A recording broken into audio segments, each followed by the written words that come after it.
Cette vidéo vous est présentée par la boutique universludo.ca. Rendons les jeux accessibles à tous.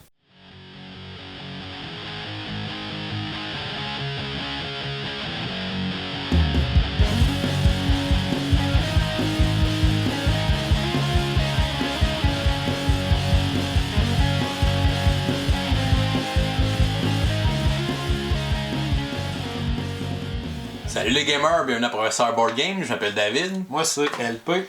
Et aujourd'hui, on termine enfin notre top 100 de nos meilleurs jeux de tous les temps.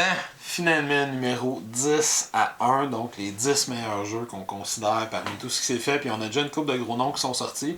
Entre autres, je pense que la surprise générale, Gloomhaven n'est ni dans notre top 10, ni à l'un ni à l'autre. Dans notre top 11 à 20. Ouais, on était 11e, je pense que c'était 13, 12 ou 13. On était proche quand Ah, même. mais quand même, il a failli tomber en même temps, ça avait été beau. Ça a été le fun. Est-ce qu'on a des croisements dans le top 10? Dans le top 10, On doit avoir des croisements avec des jeux qui ont été nommés. Nommés avant, mais je pense pas Je qu'on... ne pense pas qu'on a des jeux qui se croisent dans le top 10. Non, moi non plus. Mais que tu as peut-être nommé précédemment. Et ça, vice-versa. Oui. Il y a des chances. Donc, on part ça, le top 10. Allons-y. Pour mon numéro 10, c'est le jeu par excellence qu'on sort dans les gros parties de Noël chez nous et où les gens s'astinent à fond la caisse. C'est Secret Hitler. Donc, Si ou ça, Secret Hitler que tu avais nommé. Il était comme 90. Ouais, assez haut. Dans mais ça m'avait quand même surpris que tu le mettes dans ton top 100. Il était 92. Ouais, ça m'avait quand même surpris, je te dirais. Ah, je m'attendais pas. J'aime bien ça. Je m'attendais pas à ce que tu mettes. Non. Non. Donc, moi, c'est mon numéro 10. C'est pour moi un des meilleurs jeux de déduction sociale, de rôle caché. C'est un jeu aussi qui est vraiment simple à apprendre. Il y a peut-être pas à connaître 10 000 rôles, 10 000 affaires, un peu comme un loup-garou. Maintenant, je joue à 20 à loup-garou, mais là, il faut que je me rappelle des 20 pouvoirs de tout le monde. Ça devient beaucoup de choses à gérer. Secret Hitler a pris un peu l'esprit qu'on veut avoir dans une partie de loup-garou, mais a vraiment mis ça dans un système simple, élégant, agréable à jouer, que ça fait des parties mémorables. On avait un groupe de joueurs, on a un groupe de joueurs assez efficace pour jouer à ça en fait. Là. Ouais, c'est un groupe de joueurs. Ça peut devenir intense là. Un groupe de joueurs intimidants, je connais des gens qui ne veulent pas jouer. Mais c'est ça, il y a des têtes fortes, mais on a eu des parties mémorables. Ouais, à chaque fois. Bon, des parties où je risque à gagner en étant Hitler, puis là t'es comme à faire, ah non, c'était toi Hitler, puis en tout cas. Bref, des belles expériences de jeu avec ce jeu-là. Puis c'est vraiment un succès sur toute la chaîne. Ça a fait une campagne Kickstarter qui avait ramassé c'est beaucoup d'argent, je me rappelle plus d'un million ou 2 millions, je sais plus, quelques millions on va dire. Donc ça a été vraiment un gros hit. Puis c'est comprenable. Puis pour moi c'est encore un gros hit. Donc mon numéro 10, Secret Hitler. Dans mon cas, mon numéro 10 est étrangement un jeu aussi que j'associe à Noël. Oh. Parce que il y a une tradition qui se fait chez moi que j'expliquerai dans quelques instants. C'est un énorme jeu. C'est le jeu que je possède qui prend le plus d'espace de table. Et par le plus d'espace de table, le mot table est au pluriel. Ça prend 2 tables. Ça prend 2 tables. J'ai littéralement ma table de cuisine avec la rallonge et une table de poker installée au bout avec une espèce de longue table à café de l'autre côté qui sont toutes remplies quand je joue à ce jeu-là. Même si je joue juste à 2. Ça s'appelle Horreur à arcade. Faut dire que tu joues avec toutes les extensions. Pas toutes. Presque toutes les extensions. Ouais. Je joue des versions beaucoup trop intenses de ce jeu-là. Mais c'est un jeu, je sais pas pourquoi en fait. Je pourrais même pas. D'où ça part la tradition de Noël, j'aime beaucoup l'univers de Cthulhu. Ouais. Ok, c'est en partant pour le jeu. Je pourrais pas dire pourquoi j'aime ce jeu-là tant que ça, parce que je le sais d'un côté objectif qu'il y a des gros défauts là, dans ce jeu-là, au niveau de l'équilibre, au niveau de la longueur du jeu, au niveau du hasard qui va être impliqué. Ils ont d'ailleurs annoncé une 3e édition. Ils ont d'ailleurs annoncé une 3e édition, les maudits. Parce qu'à part les figurines de luxe, là, les figurines prépeintes là, qui se vendent 100$ le paquet, puis il y en a 5 paquets comme ça, que je vais sûrement finir par acheter quand même. Mais à part ça, j'ai tout ce qui existe d'Arkham. J'ai toutes les extensions, j'ai des portails faits sur mesure en bois, j'ai des espèces de trucs en plastique là, qui recouvrent les fiches de personnages. T'as pimpé ton jeu. Le jeu il est pimpé, il peut pas être pimpé plus que ça. Là. Il y a des dés faits custom.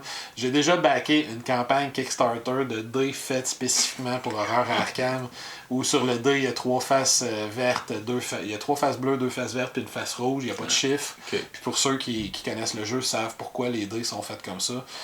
Fait que c'est un de mes jeux préférés. C'est un jeu où tu as un énorme plateau, tu essaies d'empêcher le réveil d'un grand ancien et c'est une espèce de grande créature mythique, ancestrale, là, qui veut détruire le monde. Puis si jamais tu réussis pas à empêcher son réveil, tu essaies de la combattre. Puis de la Essayer était le mot-clé de la phrase. Ouais, c'est ça. Mettons que si elle se réveille, souvent tu as perdu la partie.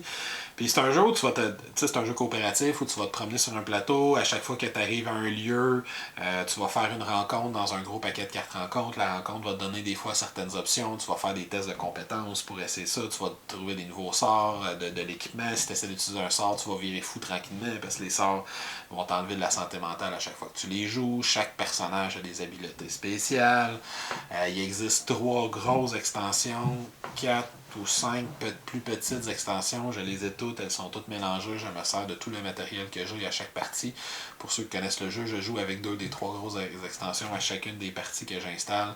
Puis, tu sais, je suis assez craqué pour avoir préparé 5 decks de cartes mythologie différents selon les extensions que j'utilise dans le jeu. Fait que la mise en place est moins longue au début, mais j'ai comme passé une fin de semaine de ma vie un moment donné à calculer les statistiques de comment mes decks de mythos devaient être préparés. Fait que c'est vraiment un jeu que j'aime beaucoup. J'aime l'aspect narratif du jeu. Chaque jeu va raconter une histoire différente dans le fond selon les rencontres que j'ai faites. Puis le destin arrange généralement bien les choses dans ce jeu-là. Je vais rencontrer un bonhomme étrange dans au journal la première fois que j'y vais, puis plus tard en allant là, du crépuscule d'argent, je rencontre un autre bonhomme étrange. Fait que j'associe, dans ma tête, c'est sûr c'est le même. Fait que c'est un jeu qui est quand même assez beau, c'est un jeu qui est bien pensé au niveau de ses mécaniques de base. Le système de combat est assez simple, le système de déplacement est assez simple. Il y a beaucoup de règles. Tu peux jouer avec les statistiques de ton bonhomme, c'est cool. Tu peux jouer avec les stats de ton bonhomme. À chaque tour de jeu, tu peux modifier ce que le jeu te court un petit peu plus vite. Mais sa discrétion va être moins bonne au jeu qui se concentre plus sur le combat, mais son savoir va être plus bas, etc. etc. Chaque bonhomme a sa personnalité, ses statistiques. Puis avec une des extensions, chaque bonhomme a littéralement une histoire qui peut poursuivre à l'intérieur du jeu. Il y a une espèce de petit deck de cartes qui vient où chaque personnage a un objectif à lui, qui peut essayer de poursuivre pendant la partie, puis s'il réussit, puis il y a une condition d'échec à son objectif personnel, puis selon s'il réussit ou s'il rate, ça va avoir des impacts sur comment il va jouer sa partie. Fait que c'est un énorme jeu, c'est un beau jeu, c'est un jeu trop long, mais si on a une expérience de jeu à chaque fois, puis c'est un peu ça que j'aime. Pour moi, c'est une version améliorée d'un Tales of Arabian Nights, où je subis le jeu plus que je prends des décisions, mais l'aspect narratif du jeu me plaît tellement que ça finit par être un de mes jeux. Puis pour l'anecdote, c'est que le 24 décembre au soir, si vous venez à la maison, c'est une partie d'horreur Arkham qui se joue à toutes les années, que j'installe le 23 au soir sur une table à part, puis le 24, quand on a fini de déballer le cadeau, puis les enfants s'en vont se coucher, on s'installe une game d'horreur Arkham à tous les ans. Fait que c'est pour ça que je l'associe à Noël, parce que moi aussi, la veille de Noël, on est toujours dans un univers d'horreur et de monstres qui veulent détruire l'humanité, juste avant de célébrer la naissance de. Donc, c'est tout à fait ça fait du sens. Fait que c'est une tradition qu'on a à la maison, donc Horreur Arkham, c'est mon top 10. Puis il y a en effet la 3e édition qui sort. Cela étant dit, même si ça me choque parce que j'ai à peu près 800$ d'investi dans Horreur Arkham, j'ai hâte de voir qu'est-ce qu'ils vont faire avec la 3e édition. Parce que, comme j'ai dit tantôt, il y a quand même des petites choses qui font que le jeu s'étire des fois pour rien. Fait que j'ai hâte de voir comment ils vont réussir s'ils vont réussir à le peaufiner, à couper un peu les coins pour en faire une expérience encore plus agréable. Fait que je l'espère. Horreur Arkham, mon numéro 10. Mon numéro 9, je reste dans un jeu que je trouve très thématique. C'est un jeu de guerre. Il y a d'ailleurs le mot guerre dans son titre. Ça s'appelle La Guerre de l'Anneau ou en anglais The War of the Rings. The War of the Ring. Ring. C'est au pluriel? The Ring. The War of the Ring, au singulier. L'anneau. La Guerre de l'Anneau, et non pas de tous les autres anneaux. Bref. L'anneau ultime, là. C'est un énorme jeu de guerre avec un placement interminable. La map est gigantesque. Là, c'est 2 plateaux qui se collent, un peu comme Star Wars Rebellion en fait. Là, c'est un peu le même genre de jeu, je trouve. Il y a beaucoup qui est comparé les uns avec les autres. Là. Ouais, tu sais, les mécaniques sont pas les mêmes, mais au niveau de qu'est-ce qu'il faut faire, parce que les deux joueurs c'est un jeu à 2 à la base, qui peut se jouer à 3 ou à 4, mais qu'à la base c'est un jeu à 2. Où un joueur va contrôler les forces de Sauron avec les forces de Saruman. C'est l'univers du Seigneur des Anneaux. Exactement. Là. Puis l'autre joueur va contrôler tous les peuples libres, fait que le Gondor, le Rohan, la Comté, les elfes, les nains, etc. Puis les deux vont s'affronter de façon militaire, mais ça, parallèlement à ça, le joueur contrôle les peuples libres, va aussi contrôler la communauté de l'anneau, puis il va essayer de la déplacer secrètement à travers le plateau de jeu pour se rendre jusqu'au Mordor, grimper le Mount Doom et jeter l'anneau là-dedans pour remporter la partie. S'il réussit à détruire l'anneau avant que le Mordor remporte une victoire militaire, il va gagner la partie. Le joueur des peuples libres peut aussi tenter une victoire militaire, mais c'est extrêmement difficile. Puis le joueur du Mordor peut aussi gagner s'il réussit à corrompre suffisamment Frodon pour que Frodon fasse tout simplement remettre l'anneau à Sauron en arrivant en Mordor. C'est un jeu qui a énormément de règles, puis le livre de règles est relativement mal fait en plus, fait qu'il est difficile d'accès la première fois qu'on joue. Mais c'est un jeu hyper thématique. Il y a beaucoup de figurines, il y a beaucoup de morceaux. On a beaucoup de... La façon que les actions se prennent, c'est super intéressant. J'ai pas vu ça dans beaucoup de jeux. C'est qu'on roule une batterie de dés. Chaque joueur roule une batterie de dés au début du tour de jeu. Puis sur les dés, il y a différentes actions qui sont affichées. Puis selon ce qu'on a roulé, ça détermine qu'est-ce qu'on a comme action de ce tour-là. Fait que ça peut être de piéger des cartes événements particulières, d'en jouer certaines, de déplacer des armées, de recruter, etc. Il y a une échelle de politique que plusieurs personnes n'aiment pas, mais que je trouve très thématique, où les forces des peuples libres, au début, ne peuvent pas recruter parce qu'ils doivent jouer sur l'agenda politique de chacun des peuples qui est impliqué avant d'avoir le droit de recruter et de partir en guerre. On contrôle aussi la communauté sur le bord du plateau, fait qu'on va décider qui lead la communauté. On va décider si on sépare des gens de la communauté, est-ce qu'on décide d'envoyer Boromir et Legolas ensemble quitter la communauté. Ou Gandalf en mission secrète. Ou Gandalf en mission secrète quelque part. Puis plus il y a d'aventuriers qui sont avec la communauté, c'est les mêmes 9 que dans les films, les livres. Plus il y a d'aventuriers, plus on peut protéger Frodon si jamais il se fait traquer par les forces du mal. Mais moins ces aventuriers-là vont pouvoir avoir d'impact sur les batailles et les guerres qui se passent dans les terres du milieu. Fait qu'il y a beaucoup de choses qui se passent, puis un petit peu comme à Star Wars Rebellion, dont j'ai déjà parlé, il y a beaucoup de cartes événements qui vont reprendre des événements des livres. Là, je précise que c'est les livres parce que le jeu a été fait avant les films, ou à peu près en même temps que les films, mais il est basé sur les livres, non pas sur les films. Fait que donc, il va y avoir une carte par exemple sur Tom Bombadil, mais on ne le voit pas dans les films.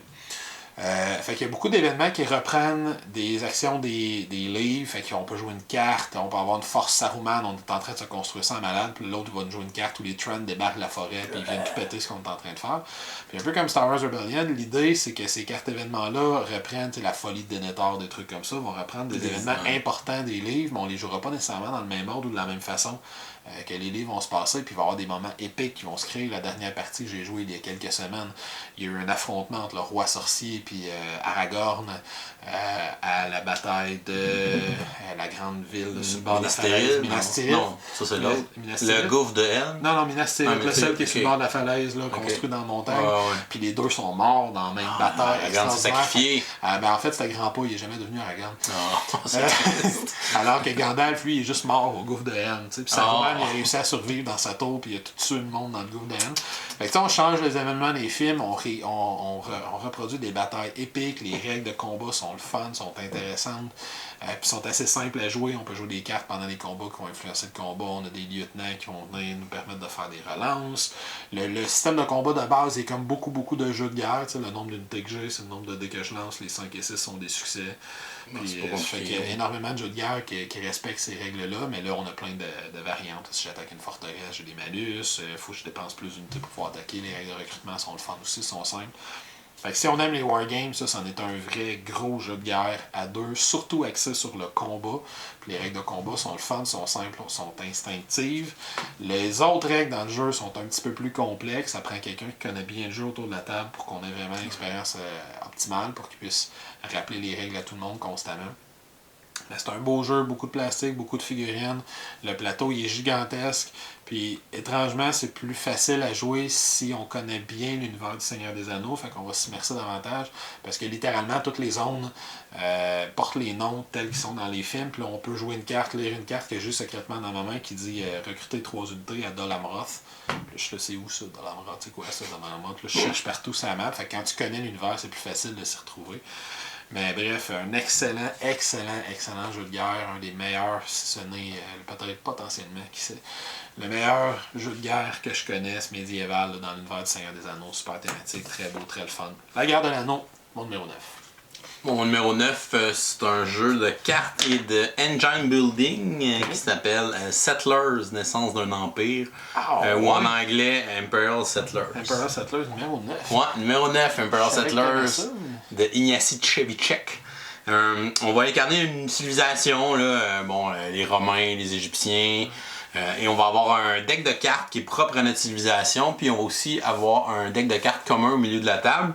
Donc pendant la partie, je peux aller piger des cartes dans mon deck de faction ou je peux aller piger des cartes dans le deck commun. Donc on va avoir différents bâtiments qui vont être là, qu'on va essayer de construire dans notre plateau personnel. Donc on va avoir tout comme 3 rangées de cartes, 3 catégories de bâtiments. Des bâtiments ils vont générer des ressources, il y en a qui vont te donner des petits pouvoirs passifs, il y a des buildings qui vont te permettre de faire des transformations. Fait qu'il faut vraiment avoir un engin qui est efficace pour essayer d'utiliser les ressources qu'on fait, les modifier, les transformer en points éventuellement. Et c'est qu'à chacune des rondes, on va faire une espèce de draft de cartes au début. Puis après ça, on va pouvoir jouer des cartes à tour de rôle ou activer des bâtiments ou faire des actions. Et à la fin de la ronde, en fait, les ressources qu'on a, on les perd. Fait que là, il faut vraiment essayer d'avoir un engin qui me permet de bien utiliser ce que j'ai pour avoir le moins de pertes de ressources possible. Parce que chaque peuple, il y a comme une ressource que tu peux garder un peu plus, mais toutes les autres ressources, tu vas comme les perdre. Ouais. Fait qu'il faut vraiment maximiser tes choix comme ça. C'est le fun qu'il y ait des decks de factions qui sont de différentes factions, qui vont différentes mécaniques aussi à l'intérieur de chacune des factions. Chacune des factions va avoir ses forces, ses faiblesses et tout ça. Il y a quand même plusieurs extensions qui rajoutent évidemment des nouvelles cartes, il y a même des nouvelles factions. Mais moi j'ai juste le jeu de base, j'ai pas joué 40 parties à m'écœurer du jeu de base non plus. Mais c'est quelqu'un qui veut essayer des nouvelles affaires, c'est possible de le faire. Il y a une extension pour les Aztèques, une pour les Atlantes aussi, qui ont une mécanique particulière que le bâtiment vont comme se détruire éventuellement. Fait qu'ils réussissent à faire des belles twists pour chacune des factions. Fait que ça, c'est super intéressant. C'est un jeu que l'iconographie est vraiment simple aussi sur les cartes. Ça se comprend très bien. Il existe en version française aussi, donc il n'y a pas de problème à ce niveau-là. Donc super agréable comme petit jeu d'engine building avec des cartes. C'est un jeu que j'aime beaucoup, très efficace. Donc mon numéro 9. Est-ce que tu as essayé 51st State? Non, qui est à peu près le même jeu, mais non. Post-apocalyptique. Non, je l'ai pas essayé. Je serais curieux de voir ce que t'en dis. Moi, j'aime bien 51st State, mais j'ai jamais joué à Imperial Settlers. Ouais, c'est un peu le même système. Il y a peut-être quelques règles qui sont différentes d'un à l'autre, mais je sais pas, j'ai pas joué. Ça se ressemble beaucoup à la base. Bon. Ok. C'est bon. Voilà, donc mon numéro 9, Imperial Settlers. Parfait. Numéro 8, c'est un de mes jeux euro favoris. Il y en a peut-être un autre plus bas, là, mais lui, il se passe au Japon. Ça s'appelle Yokohama. Il me semblait qu'il serait quelque part. Yokohama, un jeu vraiment excellent. Un jeu qui est vraiment très laid, en fait. La boîte n'est pas super attirante. Même le plateau, quand c'est installé, c'est comme plein de tuiles différentes qui représentent des lieux, puis qui sont placées les unes avec les autres. Faire une espèce de pyramide, si on veut. Puis ça, c'est comme le plateau de jeu. Puis en fait, on va avoir, nous, des petits ouvriers qui sont des petits cubes, puis on va avoir notre président de compagnie qui est un petit pion. Puis en fait, à chaque tour, ce qu'on va faire, c'est qu'on va aller placer des ouvriers sur différents lieux du plateau. On peut en placer souvent c'est 2 à 2 places différentes ou 3 à la même place, ou donc contraire, 3 à des places différentes ou 2 à la même place. Puis après ça, je vais déplacer mon président, là, mon pion. Puis dans le fond, où mon pion va arriver, je vais activer la tuile, mais je vais activer la tuile selon la puissance du nombre d'ouvriers que je vais avoir. Et dans le fond, mon pion de président compte pour 1 d'influence, puis chaque ouvrier compte pour 1 d'influence. Puis on peut faire les actions jusqu'à niveau 5. Puis évidemment, plus je fais l'action au niveau haut, plus l'action est puissante. Tu cubes à la même place, puis là, quand tu vas récolter telle ressource, t'en récoltes. Tu as vraiment une planification à moyen terme qui est toujours présente. Tu peux pas juste penser pour le tour qui est là. Faut que tu penses que okay, dans 2 tours, je vais essayer d'activer cette tuile-là. Fait que je vais commencer à mettre du monde dessus. Puis en plus, tes petits cubes d'ouvriers, c'est aussi le chemin que ton président peut prendre. Fait que là, il faut aussi penser à cet aspect-là. Ok, si je veux aller utiliser cette tuile-là, ben là, il faut que j'y fasse un chemin avec les cubes. Quand tu vas aussi activer des actions au maximum, tu vas pouvoir placer des petites maisons dessus qui vont te donner un petit bonus. Tu vas avoir aussi les autres quand vont y aller à cet endroit-là, ça va pouvoir te donner un petit quelque chose. Tu vas ramasser des ressources pour aller faire des commandes. Tu as aussi des cartes qui sont des espèces de technologies que tu peux aller rechercher pour te donner des pouvoirs. Tu as beaucoup de choses à gérer. Tu as des endroits pour aller faire des livraisons avec des espèces de petits jetons de caisse qui sont difficiles à avoir, des caisses d'import. Tu as plusieurs plateaux qui peuvent aussi rapporter des points à la fin de la partie que tu peux essayer d'aller mettre du monde. Il y a beaucoup de choses qui se passent, beaucoup de façons de faire des points. C'est un jeu que c'est du placement d'ouvriers puis du déplacement d'ouvriers si on veut. Ouais. Mais c'est vraiment dynamique, c'est vraiment unique, je trouve, que dans ce jeu-là. J'adore ça, l'espèce de feeling de planifier ses affaires tout le temps à moyen terme, à long terme. Il y a aussi des objectifs de fin de partie qu'on peut aller chercher. Des objectifs qu'on peut aller atteindre pendant la partie pour aller chercher des points. Bref, c'est un jeu que j'adore. Le visuel laisse à désirer. Je trouve ça plate d'avoir découvert ce jeu-là après qu'il soit sorti sur Kickstarter. Parce que la version de luxe. Il y avait une version de luxe. Ça, c'est TMG qui fait ça. Ouais. Les autres, leurs versions de luxe sont vraiment solides. Ils sont vraiment hot, mais ils sont juste sur Kickstarter. Ils les vendent pas en magasin. C'est un jeu que j'aime tellement que j'aurais acheté la version de luxe, mais évidemment, elle n'est pas vraiment trouvable nulle part où le monde va revendre ça. Ils vont peut-être faire une deuxième campagne. Mais c'est ça. S'ils sortent une extension ou qu'ils font une deuxième campagne, peut-être qu'ils vont l'ont fait pour Orléans, en reproduire d'autres. Donc c'est clairement un jeu que je pourrais me laisser tenter par une version de luxe. Donc mon numéro 8, Yokohama. Dans mon cas, mon numéro 8, je reste un peu dans le jeu de figurines. C'est un espèce de dungeon crawl sans être tout à fait un dungeon crawl, mais là on est dans une thématique particulière qui va rappeler un petit peu l'univers de Hellboy ou quelque chose comme ça. On est en pleine Deuxième Guerre mondiale avec des créatures qui se mettent à apparaître sur le champ de bataille parce que les nazis ont joué avec des forces occultes, ça a réveillé des vieilles choses qu'il fallait pas réveiller. Puis ils se mettent à avoir des monstres qui apparaissent. Puis là, on est une équipe d'intervention spécialisée qui est parachutée derrière les lignes ennemies puis qui va aller enquêter et régler le cas de ces monstres-là. Et le jeu s'appelle Fireteam Zero. C'est un jeu assez difficile à trouver, mais ils ont fait une nouvelle campagne pour une deuxième édition. Fait qu'il devrait revenir en magasin quelque part avant la fin 2018 ou quelque part en 2019. C'est une énorme boîte, là. C'est super gros, là. C'est beaucoup trop gros pour rien la boîte. Là. Jetez l'insert, mettez ça dans le coup de plus petit. Mais dans ce jeu-là, donc c'est un jeu coopératif. Quand je dis c'est un espèce de dungeon crawl, c'est qu'on n'explore pas un donjon. T'as une mission à faire. On a une mission à faire, puis on va se déplacer sur une map qu'on va avoir construite précédemment en mettant 4 grosses tuiles ensemble pour faire une espèce de map carrée. C'est pas des déplacements case par case, c'est des espèces de zones un peu comme Conan ou Mythic Battles. Les zones sont divisées pas nécessairement de façon équitable entre elles, on se déplace là-dessus, il y a des monstres qui arrivent de partout. On doit explorer des zones pour trouver des choses selon la mission qu'on est en train de faire. Puis il y a plusieurs choses que j'aime beaucoup dans ce jeu-là, évidemment, c'est mon numéro 8.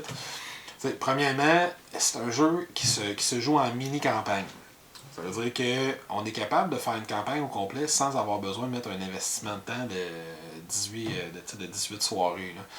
Ou 75 games, c'est ça. À la limite, si on veut faire une campagne au complet, si on se donne la peine, une game c'est à peu près 90 minutes, puis une campagne c'est 3 games. On pourrait la faire dans une soirée. Là. On se dit, on en joue une l'après-midi, on soupe, on en joue 2 le soir, on claire ça d'un coup. On a un peu de progression entre chacune des parties, mais il y a surtout une trame narrative qui se continue d'une partie à l'autre. Ils ont même mis un CD là, avec de l'ambiance, puis un capitaine qui te fait un briefing de la mission avant de commencer. Si on aime ce genre de choses-là, mais c'est pas absolument nécessaire. Les 2 choses que j'aime le plus, c'est la mécanique, la façon que les jeux jouent. Ça ressemble un petit peu à Gears of War, le board game, pour ceux qui ont déjà essayé. C'est que dans le fond, on a une main de carte qui est spécialisée pour le personnage qu'on a choisi. Fait que si j'ai choisi le sniper, j'ai un deck de cartes du sniper. Fait que toutes mes cartes sont uniques à l'intérieur de mon paquet de cartes. Si j'ai choisi le spécialiste en combat en mêlée, j'ai un deck de cartes pour lui. Si j'ai choisi le grenadier, j'ai un deck de cartes pour lui. Si j'ai choisi le leader du groupe, j'ai un deck de cartes pour lui. Je vais piger une main de cartes. Puis, à mon tour de jeu, je vais avoir un déplacement, puis je vais pouvoir faire des actions selon les cartes que je joue. Puis, l'idée, c'est que quand je fais une action d'attaque, il y a une espèce d'icône d'attaque complètement en gauche de ma carte. Puis, je peux jouer autant de cartes que je veux, en autant qu'elles tous le même icône. Puis, je vais tout simplement additionner les valeurs qu'il y a sur les cartes, puis ça va être le nombre de dés que je dois lancer. En calculant que les dés, c'est des espèces de dés faits sur mesure. Là. Ils ont 5 faces qui affichent des succès pour les attaques en mêlée. Ils ont 4 faces qui affichent des succès pour les attaques au gun, puis ils ont 3 faces qui affichent des succès pour les attaques à la grenade sur le même dé, là, sur chacun des dés. Sauf que les attaques en mêlée font moins de dégâts en statistique, les attaques en gun, ils en font un peu plus, puis les attaques en grenade, ils en font encore plus. Fait que j'ai moins de chances de toucher si je fais une attaque à la grenade, mais si je touche, je vais faire plus de dégâts, ce qui est quand même assez thématique. Fait que quand j'affronte un ennemi, disons qu'il y a 4 points de vie, je peux décider de passer toute ma main de cartes pour lancer vider, puis je suis à peu près sûr de le tuer. Sauf que mes cartes sont aussi mes points de vie. Fait que c'est le principe du jeu étant que si je sacrifie beaucoup d'énergie à éliminer un ennemi, il m'en reste moins pour me défendre puis éviter ses coups rendus à la phase de l'ennemi. Fait que ça, c'est un aspect que j'aime vraiment beaucoup. Fait qu'il y a un aspect de prise de risque ou de calculer qui dans le groupe va prendre le risque, qui va aller se mettre le nez dans la tête des ennemis. Puis c'est un jeu que faut pas nécessairement que je tue tout le monde, un petit peu comme Légende d'Andorre, là, pour ceux qui ont déjà joué. Puis les ennemis ils Faut que je reviennent fasse tout le temps. attention Hein. à qui je tue, parce que si par exemple je joue à 4, la première mission de base d'une campagne, je vais avoir 8 ennemis sur le plateau. Et les ennemis vont réapparaître à chaque tour. S'il y a un tour de jeu, j'en tue 6, le tour d'après, il y en a 6 qui apparaissent sur des endroits aléatoires sur le plateau. Fait que je peux en tuer un à l'autre bout de la map, puis finalement, il réapparaît juste dans ma face. Fait que l'idée, c'est que je me calcule un chemin, puis que je me force un chemin pour aller atteindre mon objectif. Fait qu'on a vraiment le feeling d'un jeu de guerre, mais en jouant contre des monstres, parce qu'il faut que j'avance à pas de tortue, puis là j'avance lentement, puis je les repousse, puis je me fais un chemin, puis le leader contrôle lui, puis le grenadier il élimine ces trois-là, puis je mets 3 sur la carte, puis on s'en va de l'autre bord, puis on les attire par ici. Fait que c'est un beau jeu, vraiment d'un beau calcul, puis les statistiques sont relativement faciles à calculer selon les actions que je prends. Fait qu'il y a une moins grosse part de hasard dans les résultats que j'ai, même si je lance beaucoup de dés. Les personnages sont vraiment très différents les uns des autres.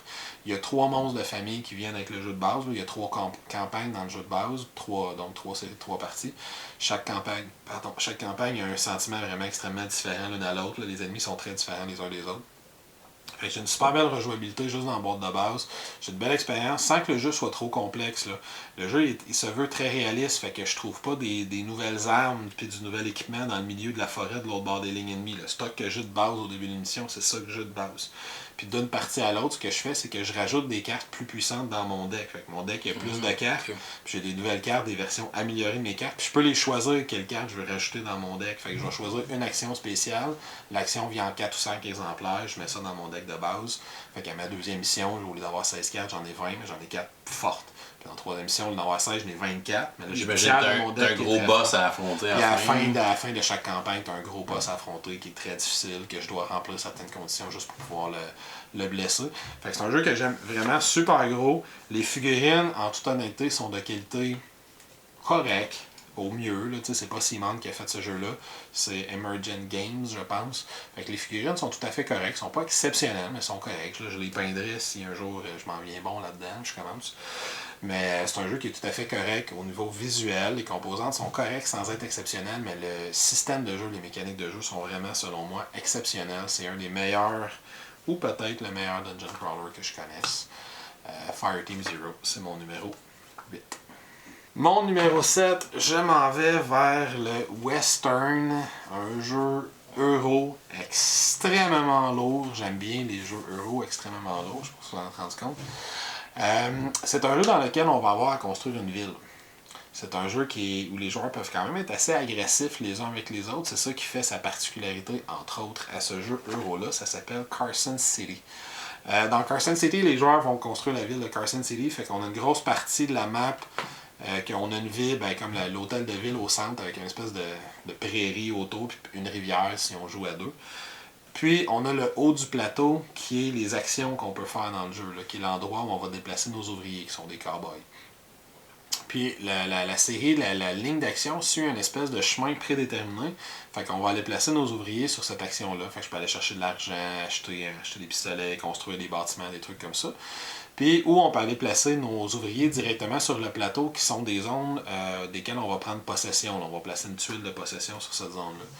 Une des particularités de ce jeu-là, c'est comme on est dans un jeu western, quand un adversaire prend une case que je vais aller prendre, j'ai le droit d'y aller aussi. Ça fait un duel. On se tire dessus. Plus j'ai des pistolets de mon côté que je peux avoir acquis parce que j'ai le range, parce que j'ai construit plusieurs ranges, parce que j'ai été prendre la tuile qui permet d'avoir un bonus de pistolet ce tour-là, parce que j'ai un personnage spécial qui en donne. Plus j'ai des pistolets, plus j'ai des chances de remporter le duel. Ça va être grosso modo un lancer d'un D6 plus le nombre de pistolets que je possède. Plus j'en ai, plus j'ai des chances de gagner. Puis là, ça va me permettre de tasser l'autre ouvrier. Le joueur va récupérer son ouvrier, il ne pourra pas s'en servir ce tour-ci, mais ça va lui donner un ouvrier supplémentaire pour le tour suivant. Fait que c'est pas complètement négatif. Mais juste cet aspect-là, je trouve ça très, très intéressant. J'adore la façon dont la ville va se construire, parce que là, on va racheter des bâtiments. Pour racheter des bâtiments, il va falloir racheter des maisons, parce que si je construis un commerce, il y a plus de gens qui vont venir s'installer dans la ville de Carson City. Fait qu'il faut que j'ai prévu de l'endroit où ces maisons-là vont se construire. Les maisons ne m'appartiennent pas nécessairement. N'importe qui peut en prendre possession. La façon dont les bâtiments vont me rapporter de l'argent, c'est super intéressant. Là. Les tuiles se tournent, puis sur les 4 côtés de la tuile, il y a une espèce de valeur monétaire qui est associée. Puis chaque tuile a une façon de marquer son argent. Les mines, s'il y a plusieurs montagnes autour, vont me rapporter beaucoup d'argent. Le saloon va me rapporter plein d'argent s'il y a beaucoup de maisons autour, parce qu'il y a plus de gens qui y vont. Tandis qu'un ranch va me rapporter beaucoup d'argent s'il n'y a rien autour, parce que lui, il veut avoir une prairie, avoir bien de la place. C'est super intéressant comment ça score. Puis j'aime beaucoup aussi le fait qu'au début de chaque tour de jeu, chaque joueur va avoir se choisir un personnage parmi une sélection de personnages qui sont disponibles. Ton personnage va te donner une habileté pour le tour de jeu. Puis aussi, c'est super important, il va te donner le nombre d'argent, la quantité d'argent que tu peux garder à la fin de ton tour. Fait que si je choisis le banquier, j'ai une habileté moins puissante, mais je peux garder 50$ ou 70$, là, je ne me rappelle plus, ou 40$ pour le début du tour suivant, alors que si je choisis le prospecteur, ben, je vais pouvoir faire une action spéciale pendant mon tour, mais moi, je peux garder un maximum de 5 ou 6$ pour mon tour suivant. Fait qu'il faut tout que je l'ai dépensé pendant mon tour. Fait qu'il y a une belle complexité, une belle réflexion à avoir dès le début du tour de jeu, parce que selon le personnage que je vais choisir au début de mon tour de jeu, quand une phase de jeu commence, ben, il faut que je pense à ce que je vais faire dans mon tour, parce que l'action spéciale et l'argent que je vais garder va avoir une grande influence sur ce que je vais faire. Il y a un paquet d'extensions qui existent. Il y en a 3, je pense. Une qui amène des chevaux, des rodéos, une qui amène des bandits, qui amène... L'extension des bandits, c'est peut-être celle que j'aime le moins parce qu'elle amène une grosse part d'aléatoire. Il y a comme des bandits qui se promènent au hasard dans la ville. Fait que si t'es badlocké puis ils passent leur temps sur tes bâtiments à toi, ben c'est toi qui payes le coup. Fait que ça, je l'aime peut-être un peu moins, mais les 2 autres extensions, je les trouve vraiment le fun. Il y en a une qui fait juste rajouter plein de personnages, donc plus de choix, plus de variabilité, c'est tout intéressant. Puis il y en a une qui rajoute les chevaux, là, puis le rodéo, les trucs qu'on peut faire avec ça, c'est super intéressant. Mais ça reste un gros jeu euro. Les mécaniques ne sont pas très complexes, mais c'est que j'ai beaucoup de choix de la façon dont je vais marquer mes points et de la façon dont je vais faire l'argent dans le jeu. Il y a juste 5 tours de jeu, comme dans beaucoup de jeux héros, c'est un nombre de tours fixe. Chaque tour est de plus en plus long. Le premier tour prend 15 minutes à jouer, le deuxième prend 1h15 à jouer. Le dernier, dis-je, pas le deuxième. Et une partie, ça va durer entre 2 et 3 heures, mettons, selon le nombre de joueurs. À 2, on va s'en tirer en 1h30 peut-être, 2 joueurs qui sont habitués. Mais ça se joue jusqu'à 5, je pense, ce que je ne recommande pas. 3 à 4, c'est un chiffre intéressant, puis ça va durer à peu près 3 heures, 2h30, 3 heures. Fait que Carson City, un excellent jeu euro puis un excellent jeu western. Il y en a, selon moi, pas assez des bons jeux western. J'en attends un prochainement, j'ai hâte de voir ça va l'air de quoi. Western Legend! Western Legends. Mais Carson City, excellent jeu euro, jeu western, des belles mécaniques, une belle rejouabilité. Mon numéro 7. Bon, numéro 7, on s'en va dans l'univers de Star Wars, qui est un univers, évidemment, que j'adore. C'est pas la dernière fois que tu Oh! Donc, c'est le jeu Imperial Assault. Donc, c'est le Dungeon Crawl de Star Wars, si on veut. Donc, c'est le système qui avait été fait dans le jeu Descent. Puis là, on a transposé ça dans l'univers de Star Wars. On a tuné quelques règles aussi. On a peaufiné. Donc, ça en fait un jeu pour moi qui est supérieur, même si ça reste quand même le même jeu à la base. Là. Donc c'est un jeu 1 contre tous à la base. On peut jouer à coop avec une application qui va faire une espèce de scénario ou une mini-campagne. Mais la façon la plus traditionnelle, c'est 1 contre tous. Un joueur va jouer l'Empire avec tous les méchants, avec Darth Vader, l'Empereur, les Stormtroopers.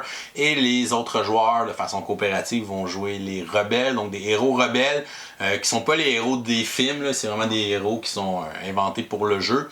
Et on peut avoir par contre, comme alliés qui peuvent nous aider des fois dans une mission, on peut avoir c'est Chewbacca qui vient nous aider dans la mission, ou Luke Skywalker qui vient nous aider, ou quoi que ce soit. On peut les rencontrer dans nos missions, mais ce ne sera pas notre personnage principal. On va avoir une campagne d'à peu près une douzaine de scénarios, je dirais, avec des branches aussi. Donc si on commence la campagne, on fait la première mission qui peut être fixe par exemple, puis là, les rebelles perdent la mission. Mais là, ça va nous envoyer vers telle autre mission dans l'histoire.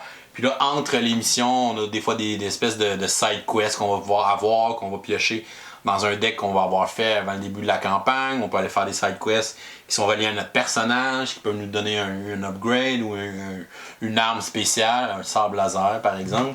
Ouais. Donc on peut avoir ça aussi. On va avoir des choix à faire dans les quêtes qu'on va vouloir faire dans notre campagne. Fait que ça c'est intéressant. On a une progression de personnages. Nos personnages vont gagner des points d'expérience. autant les joueurs rebelles que le joueur de l'Empire vont gagner des points d'expérience. Fait que les deux côtés ont une progression, ce qui est aussi particulier dans ce genre de jeu-là. Ouais, puis autant dans la victoire que de la défaite. Là, ça, les deux vont progresser, c'est juste que des fois les récompenses vont être différentes dépendant qui a gagné la mission. Puis en fait, c'est quand la campagne va se finir, c'est vraiment la dernière mission, la bataille finale. Ben, celui qui va remporter la bataille finale va remporter la campagne. Fait que dans le fond, c'est tout le long de la campagne, c'est qu'on essaie de se préparer à cette mission finale-là, cette espèce de showdown-là. Et la première campagne qu'on a faite, le showdown a vraiment été parfait, épique. Évidemment, les rebelles l'ont emporté par un cheveu. Ou un poil de Wookiee, devrais-je dire. Donc, le Wookiee a réussi à battre le boss final juste avant que le boss final finisse. Les rebelles l'emportent. Donc, ça a vraiment été très serré. Ce qui n'est pas le cas de toutes les missions dans le jeu-là. Des fois, il y a des missions que l'Empire a nettement un avantage ou que les rebelles ont un avantage dans cette mission-là. Mais au final, c'est pas grave, c'est quand même plaisant à jouer, puis on va avoir du fun. Puis c'est vraiment la dernière campagne qui va être la bataille décisive. Fait que là, on a beaucoup de tension rendue là. On a même joué une deuxième campagne au complet. On a joué celle dans le monde de glace, là, la planète Hot. Parce que c'est un jeu que si on décide de s'investir puis on aime ça, des extensions en veux-tu, il y en a. Il y a une extension pour la planète glace Hot, il y a une extension avec Jabba the Hutt. Jabba the Hutt. Il vient de sortir une extension avec Lothal. Avec les Star Wars Rebels. Les personnages de rebelles. Il y en a eu une avec l'empereur sur Coruscant. Ouais, il y en a il y a un paquet de petits packs là, qu'on peut acheter. Par exemple, je sais que Han Solo, les alliés, c'est des espèces de jetons. Des jetons. Dans le jeu, mais si on veut les figurines, ils les vendent, inquiétez-vous pas. Ils vendent séparément. Que vous voulez. C'est ça. Puis moi, je peux réutiliser mes vieilles figurines que j'avais dans le temps qu'on jouait au RPG de Star Wars. Fait qu'on les réutilise à la place d'acheter les paquets de figurines. Moi, je les ai déjà. Fait que c'est cool. Ils sont pré-peintes en plus. Fait que on utilise ces figurines-là. Puis on a toujours beaucoup de plaisir. Là, on essaie de se trouver un temps pour partir notre troisième campagne, justement, qui va être celle de Jabba the Hutt. Puis ce qui est cool, c'est qu'à chaque campagne qu'on a fait avec le groupe de joueurs avec qui joue, c'est un joueur différent qui joue l'Empire. Fait que ça permet à tout le monde de jouer Rebelle ou de jouer Empire. Donc on a vraiment beaucoup de plaisir. Donc mon numéro 7, Star Wars Imperial Assault. Numéro 6, c'est mon jeu favori de style Escape Room ou jeu d'énigmes. Puis j'y vais avec Exit the Game. Donc, Exit the Game, c'est des petites boîtes qui se vendent et qui vont durer à peu près 1h30, 2 heures. Ou 1 heure si vous êtes vraiment bon. Mais donc on va avoir 10 énigmes à résoudre pour sortir du lieu où on était enfermé ou résoudre des énigmes et tout ça pour battre le jeu. Et c'est coopératif, donc on va être plusieurs joueurs à essayer de réfléchir ensemble, essayer de s'aider pour essayer de résoudre ces énigmes-là. Et on va avoir une espèce de roulette pour nous aider à déchiffrer, trouver les codes. On a des decks de cartes aussi qu'on peut fouiller dedans pour trouver les nouvelles cartes et tout ça. Puis c'est vraiment un système avec tu peux pas te tromper à ce jeu-là vraiment. Là. Peut-être des fois, il y a des petites cracks que tu peux passer. Mais tu sais, si tu essayes la réponse d'une énigme, avec le système qu'ils ont, avec les cartes, avec la roulette, ben là, si ça fonctionne pas, ben ça va te le dire que ça fonctionne pas. Que c'est pas ça. C'est pas ça la bonne réponse, puis là, il faut que tu te remettes à l'ouvrage, que tu réanalyses tes trucs pour essayer de résoudre l'énigme. Les énigmes sont vraiment cool.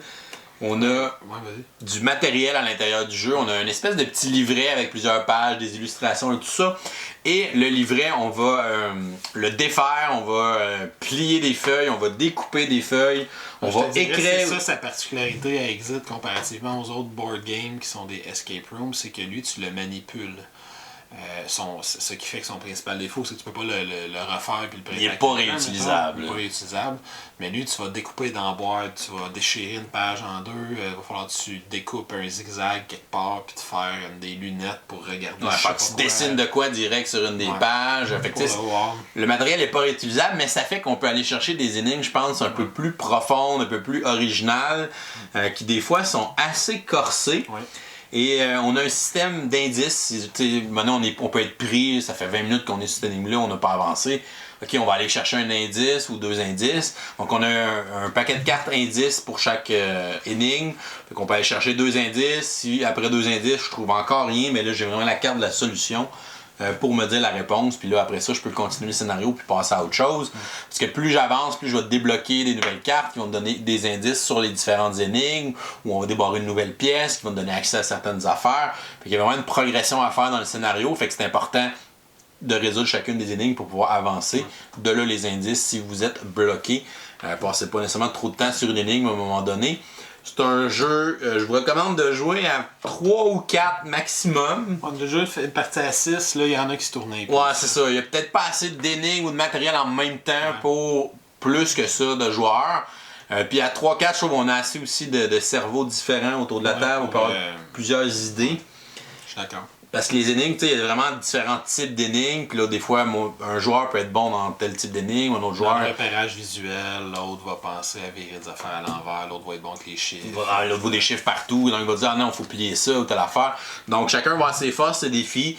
Puis chacun des scénarios a un petit quelque chose qui réussit toujours à réinventer un peu la roue dans ce système-là. Donc j'étais vraiment surpris.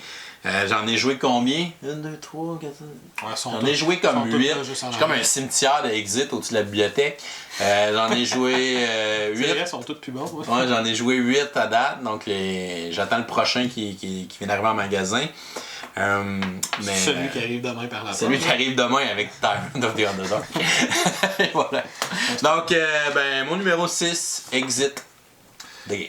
Dans le cas de mon numéro 6, on approche du numéro 1. Je sais pas si David serait capable de te les deviner. Mettons que je te dis que ça reste dans la même thématique que le jeu que je viens de nommer, Carson City.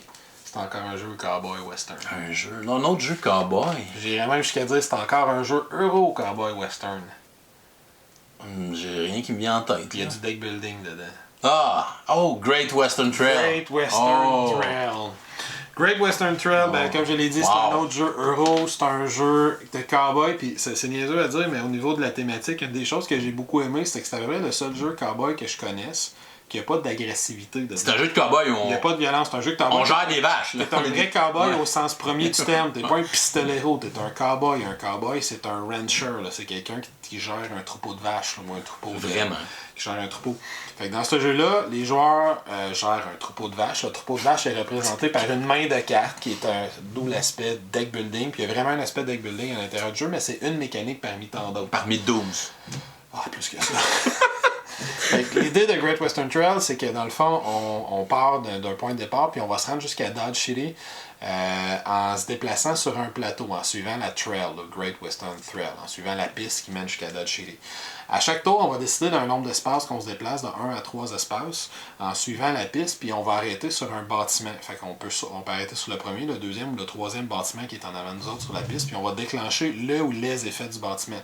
Fait que là, ça peut être que je vais jeter une vache verte d'une carte verte de ma main qui représente un type de vache, une sorte de vache, en échange de 2$, puis là, je vais repiger une autre carte, parce qu'on a toujours 4 cartes dans ce jeu-là, fait que dès que je jette une carte, j'en pige une autre. Ça peut être que je vais engager des nouveaux ouvriers. J'ai 3 types d'ouvriers dans le jeu qui ont différents effets. Ça peut être que je vais déplacer un petit train sur une rail, sur une piste de train qui est complètement dans le haut du plateau, dans laquelle je vais reparler dans 30 secondes. Je peux influencer sur différents obstacles qu'il y a dans le jeu, parce que j'ai pas juste un chemin pour me rendre à Dodge City, j'en ai certains, mais au début du jeu, il y a certains de ces chemins-là qui ont des obstacles dessus. Fait que je peux prendre des actions pour les enlever. Puis là, je vais continuer comme ça jusqu'à temps que j'arrive à Dodge City. Quand je vais arriver à Dodge City, il va falloir que je vende le troupeau de vaches que j'ai préparé tout au long de ma piste. Dans ta main. Ce que j'ai dans ma main. Puis là, plus je vais avoir de types de vaches qui sont différents, plus je vais faire d'argent, puis plus je vais pouvoir vendre mon troupeau à une ville qui est éloignée de Dodge City. Mais plus je vais vendre mon troupeau éloigné, plus il va falloir que mon petit train dont je parlais tantôt soit avancé sur la piste. Sinon, il va falloir que je paye la différence entre l'endroit où mon train se trouve et l'endroit où je vais envoyer mon troupeau. Je vais aussi avoir une petite fiche personnelle qui va s'améliorer, qui représente un peu mes capacités de rancher, puis qui va s'améliorer au fur et à mesure que je vais vendre des troupeaux dans des villes. Fait que je vais enlever des jetons sur ma fiche que je vais aller placer, puis un peu comme Sight, un jeu dont j'ai parlé précédemment, quand j'enlève des jetons, ça débloque des habiletés. Fait que je peux commencer à détruire des cartes de mon deck, ou je peux commencer à... Je vais pouvoir bouger plus vite quand je bouge le train, je vais pouvoir activer des affaires spéciales, faire plus d'argent, etc., etc., etc. J'ai des ouvriers que je peux engager. Il y a un des ouvriers qui c'est un constructeur, là, quelqu'un qui construit des bâtiments, un ingénieur. On met sur le chemin. Puis là, c'est des bâtiments qu'on rajoute sur le chemin de la piste. Fait que à chaque fois que j'arrive à Dodge City, je recommence au début de la piste en repigeant 4 nouvelles cartes, puis en commençant mon chemin, en essayant de manipuler mon deck pour que j'arrive à Dodge City avec des vaches différentes. Puis là, en rajoutant des nouveaux bâtiments, ben moi, ça me donne accès à moi à des actions supplémentaires quand je décide d'arrêter ces bâtiments-là. Puis mes adversaires, il va falloir qu'ils payent un coût quand ils passent sur ce bâtiment-là. Fait que je vais essayer de les placer de façon stratégique. Puis il y a une des actions que je peux faire, c'est acheter des nouvelles vaches que je vais mettre dans ma défense, qui sont des vaches plus plus puissantes, là, qui valent plus cher. Ouais. J'ai la vache mauve, c'est la plus puissante du jeu. Ouais. Fait que c'est des vaches qui elle vont fait du valoir... lait un peu bizarre, mais. C'est des vaches qui vont valoir des points de victoire à la fin de jeu, comme dans tout mon deck building. Mon deck de cartes va valoir des points de victoire à la fin de jeu. Mais il y a un nombre de façons. Il y a tellement de façons de faire des points dans ce jeu-là. En enlevant les objectifs, des obstacles sur les différentes pistes, je vais faire des points. En faisant avancer le train sur la piste, je vais faire des points. En envoyant des vaches, parce que toutes les villes vont avoir des bonus si je réussis à envoyer des troupeaux de vaches dans 2 villes qui sont consécutives sur la piste des villes. Il y a des petits bonus, fait que je vais viser des villes en particulier. Si j'ai engagé beaucoup de types du même type d'ouvriers, que ce soit mes ingénieurs, que ce soit mes pilotes de train qui me permettent d'avancer plus vite en haut, que ce soit mes cowboys qui me permettent d'acheter des vaches plus hautes, ou d'avoir un rabais quand j'achète des vaches. Fait que je vais avoir des points de cette façon-là. Les bâtiments que je construis vont avoir des points. J'ai des cartes objectifs que je peux avoir, que je brasse. C'est super intéressant comment ça marche. Quand je gagne une carte d'objectif, je la brasse dans mon deck. Puis je peux décider de m'y commettre à la carte objectif. Fait que quand j'appuie, je peux décider de la jouer sur la table. Puis je dis, hey, j'essaie de faire cet objectif-là. Si je le réussis, je fais des points de victoire. Mais si je le rate avant la fin de la game, j'en perds. Ou je peux décider de le laisser dans mon deck, de ne pas prendre de chance. Mais s'il est dans mon deck, il ne faut pas de points de victoire à la fin de la game. Que ce soit positif ou négatif, mais il pollue mon deck. J'ai pas beaucoup d'actions pour défausser des cartes. Ça prend une action pour défausser des cartes dans ce jeu-là. Fait que t'essaies de varier ton deck, mais t'essaies d'avancer sur le train, t'essaies d'avoir une coupe d'ouvriers, t'essaies de construire des bâtiments, t'essaies de te débarrasser d'une coupe d'obstacles, t'essaies de ramasser 1 ou 2 objectifs, t'essaies d'envoyer des vaches jusqu'à San Francisco, qui est la ville la plus cool du jeu. Puis là, il y a une extension qui s'en vient que je suis excité parce qu'il te rajoute comme 12 nouvelles actions puis 8 nouvelles façons de marquer des points. Ouais, parce il n'y en avait pas assez déjà dans le jeu. En explorant tout le nord du Canada, tout le nord des États-Unis puis le sud du Canada, que tu vas pouvoir commencer à envoyer des vaches là. Ça va être super cool. Bref, Great Western Trail, c'est un excellent jeu. Il y a du deck building dedans, il y a de la gestion de ressources, il y a du déplacement. Puis c'est le fun aussi de manipuler à quel point le jeu va se dérouler rapidement. Parce que littéralement, il y a genre 8 espaces au début du jeu. Ça va vite faire le chemin au début. Le point de départ puis Dodge City. Fait que là, c'est moi qui décide. Est-ce qu'à mon tour, j'avance toujours juste de 1, mais je profite de tous les bâtiments qu'il y a sur le chemin. Ou je fais des bons de 3, puis je m'en vais vendre mon premier troupeau extrêmement rapidement. Je pogne mon premier bonus extrêmement rapidement. Mais là, j'ai moins manipulé mon deck, fait que je prends des plus grosses chances, puis là, je recommence rapidement mon deuxième tour. C'est nous autres qui décident à quelle vitesse on avance dans ce jeu. Les deux stratégies sont viables. Ouais. Puis à chaque fois que j'arrive à Dodge City, on avance le marqueur de tour de jeu en quelque sorte de 1. Puis c'est avec ça qu'on va déclencher la fin de la partie. Fait qu'en faisant des rounds rapides pour aller à Dodge City rapidement, j'accélère aussi la fin de la partie. Fait que si j'ai l'impression que je suis en avance, je vais vouloir me dépêcher à aller porter tous mes troupeaux à Dodge City pour mettre fin à la partie. Si je suis en retard, je vais vouloir ralentir le rythme du jeu pour optimiser mes points avant la fin de la partie. Puis c'est un jeu qui, malgré tout ce que j'ai dit, il y a beaucoup de points, de façons différentes de faire des points de victoire. Puis la complexité du jeu vient de là parce qu'au niveau des règles, il n'est pas si compliqué que ça. C'est assez simple. C'est juste qu'il y a tellement d'options. C'est ça. Puis c'est un jeu qui est progressif. Au début du jeu, j'ai comme 6 ou 7 actions différentes. Un peu comme on avait parlé précédemment de Chimera Station. C'est au fur et à mesure que le jeu avance, qu'il y a des nouveaux bâtiments, des nouvelles options qui se rajoutent, qui fait qu'à un moment donné, j'ai une profondeur extraordinaire dans ce jeu-là. Puis à la base, il y a une belle progression parce qu'au début du jeu, c'est assez simple de le prendre en main. C'est juste qu'il y a tellement de façons de faire des points que ça peut être intimidant la première fois qu'on joue. Fait que généralement, on part à la première partie, on s'y plaît, puis on se rend compte rapidement que c'est le 6e meilleur jeu de tous les temps. Pour mon numéro 5, attends, si je continue l'intrigue, mettons que je te dis, je reste dans l'espace jeu de cartes. M&M Domain. Exactement. Hein? Il me connaît bien. M&M Domain, c'est un deck building. C'est étrangement, si on parle de jeu de base, c'est quand même un assez petit jeu. Là. C'est une boîte qui coûte comme 35$ à acheter en magasin. C'est TMG Games qui fait ça. C'est un deck building qui est rien de classique en fait. Là. Il y a beaucoup de choses que j'aime dans ce deck building-là. C'est un deck building compétitif où on va se construire un empire galactique. Puis la façon que ce deck building-là va fonctionner, c'est assez particulier. C'est que quand mon tour de jeu va commencer, je vais commencer par jouer une action pour prendre une carte plutôt, pour prendre l'action qui est associée avec cette carte-là. Il y a comme 6 ou 7 cartes de base dans le jeu. Puis là, grâce à une des extensions dans le jeu de base, tout le monde a le même deck de départ, mais avec une des extensions, chaque joueur a un deck qui est un peu différent au début, fait que ça va donner une couleur à ta partie. Ça, j'aime beaucoup cette extension-là, je la recommande tout de suite avec l'achat du jeu de base. Fait que on va jouer une carte, puis on va faire l'action qui est sur cette carte-là. Par exemple, Scout va me permettre d'aller chercher, de piger davantage de cartes ou des trucs comme ça.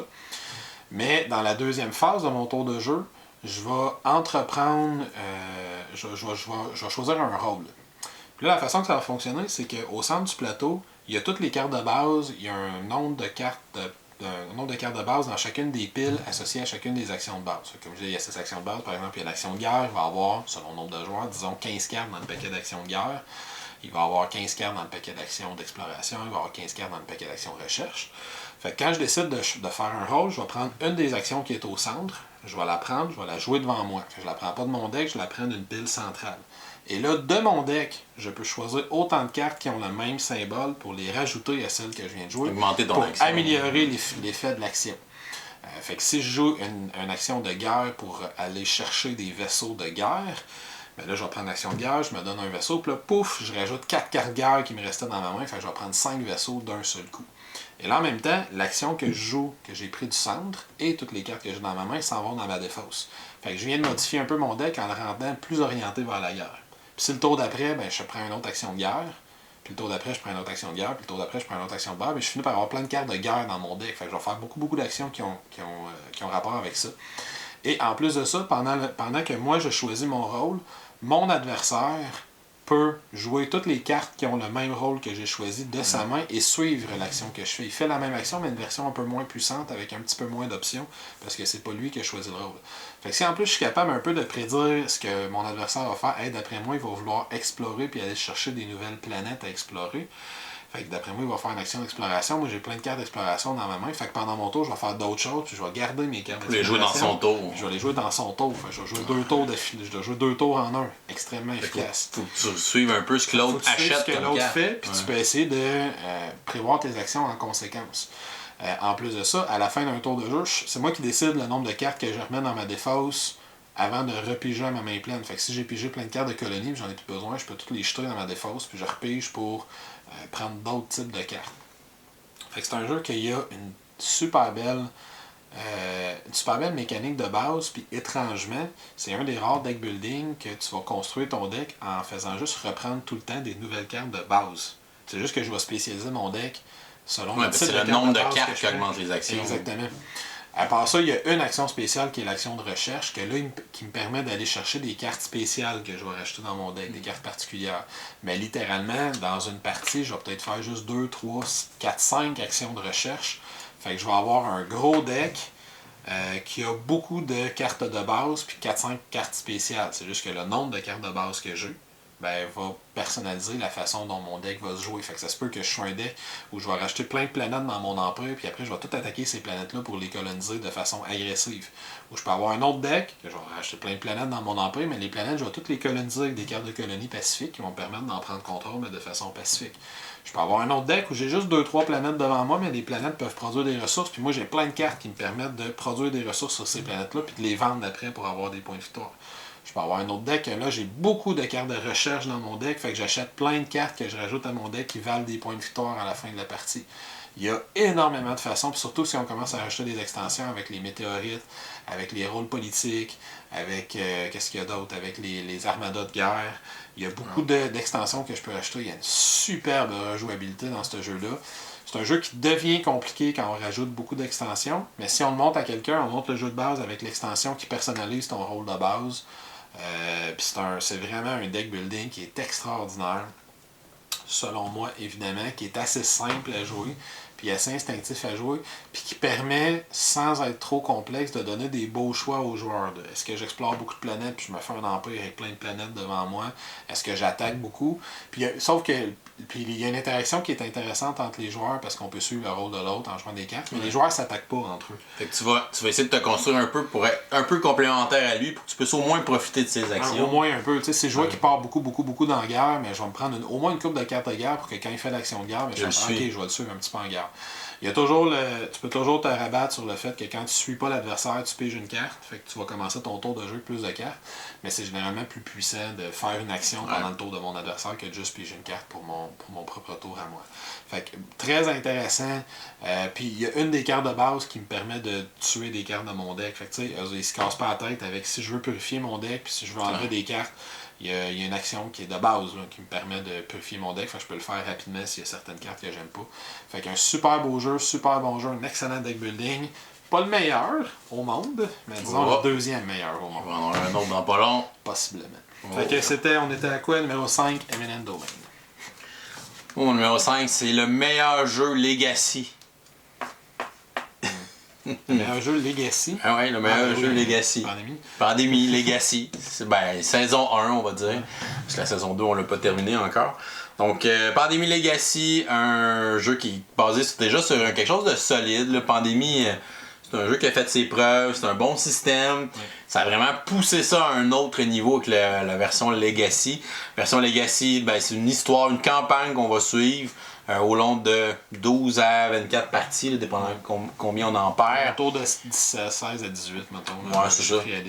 Donc, à chaque partie, il va se passer des événements où les règles du jeu vont se modifier, des nouvelles règles qui vont arriver. On va ouvrir des boîtes, on va ouvrir des petits compartiments secrets qui vont donner des nouvelles règles, ajouter des composantes, etc. Donc, le jeu va vraiment évoluer dans une direction que vous ne entendez vraiment pas. On dira rien, évidemment, inquiétez-vous pas. Donc ça, c'est vraiment cool. Les surprises qu'on a, là, on est toujours excités de OK, là, il faut aller ouvrir une nouvelle boîte, il faut aller ouvrir. On a une nouvelle règle, on a une nouvelle action disponible. Contrairement à d'autres jeux Legacy, il y a beaucoup de choses que tu ajoutes. Il y a beaucoup de boîtes dans le jeu.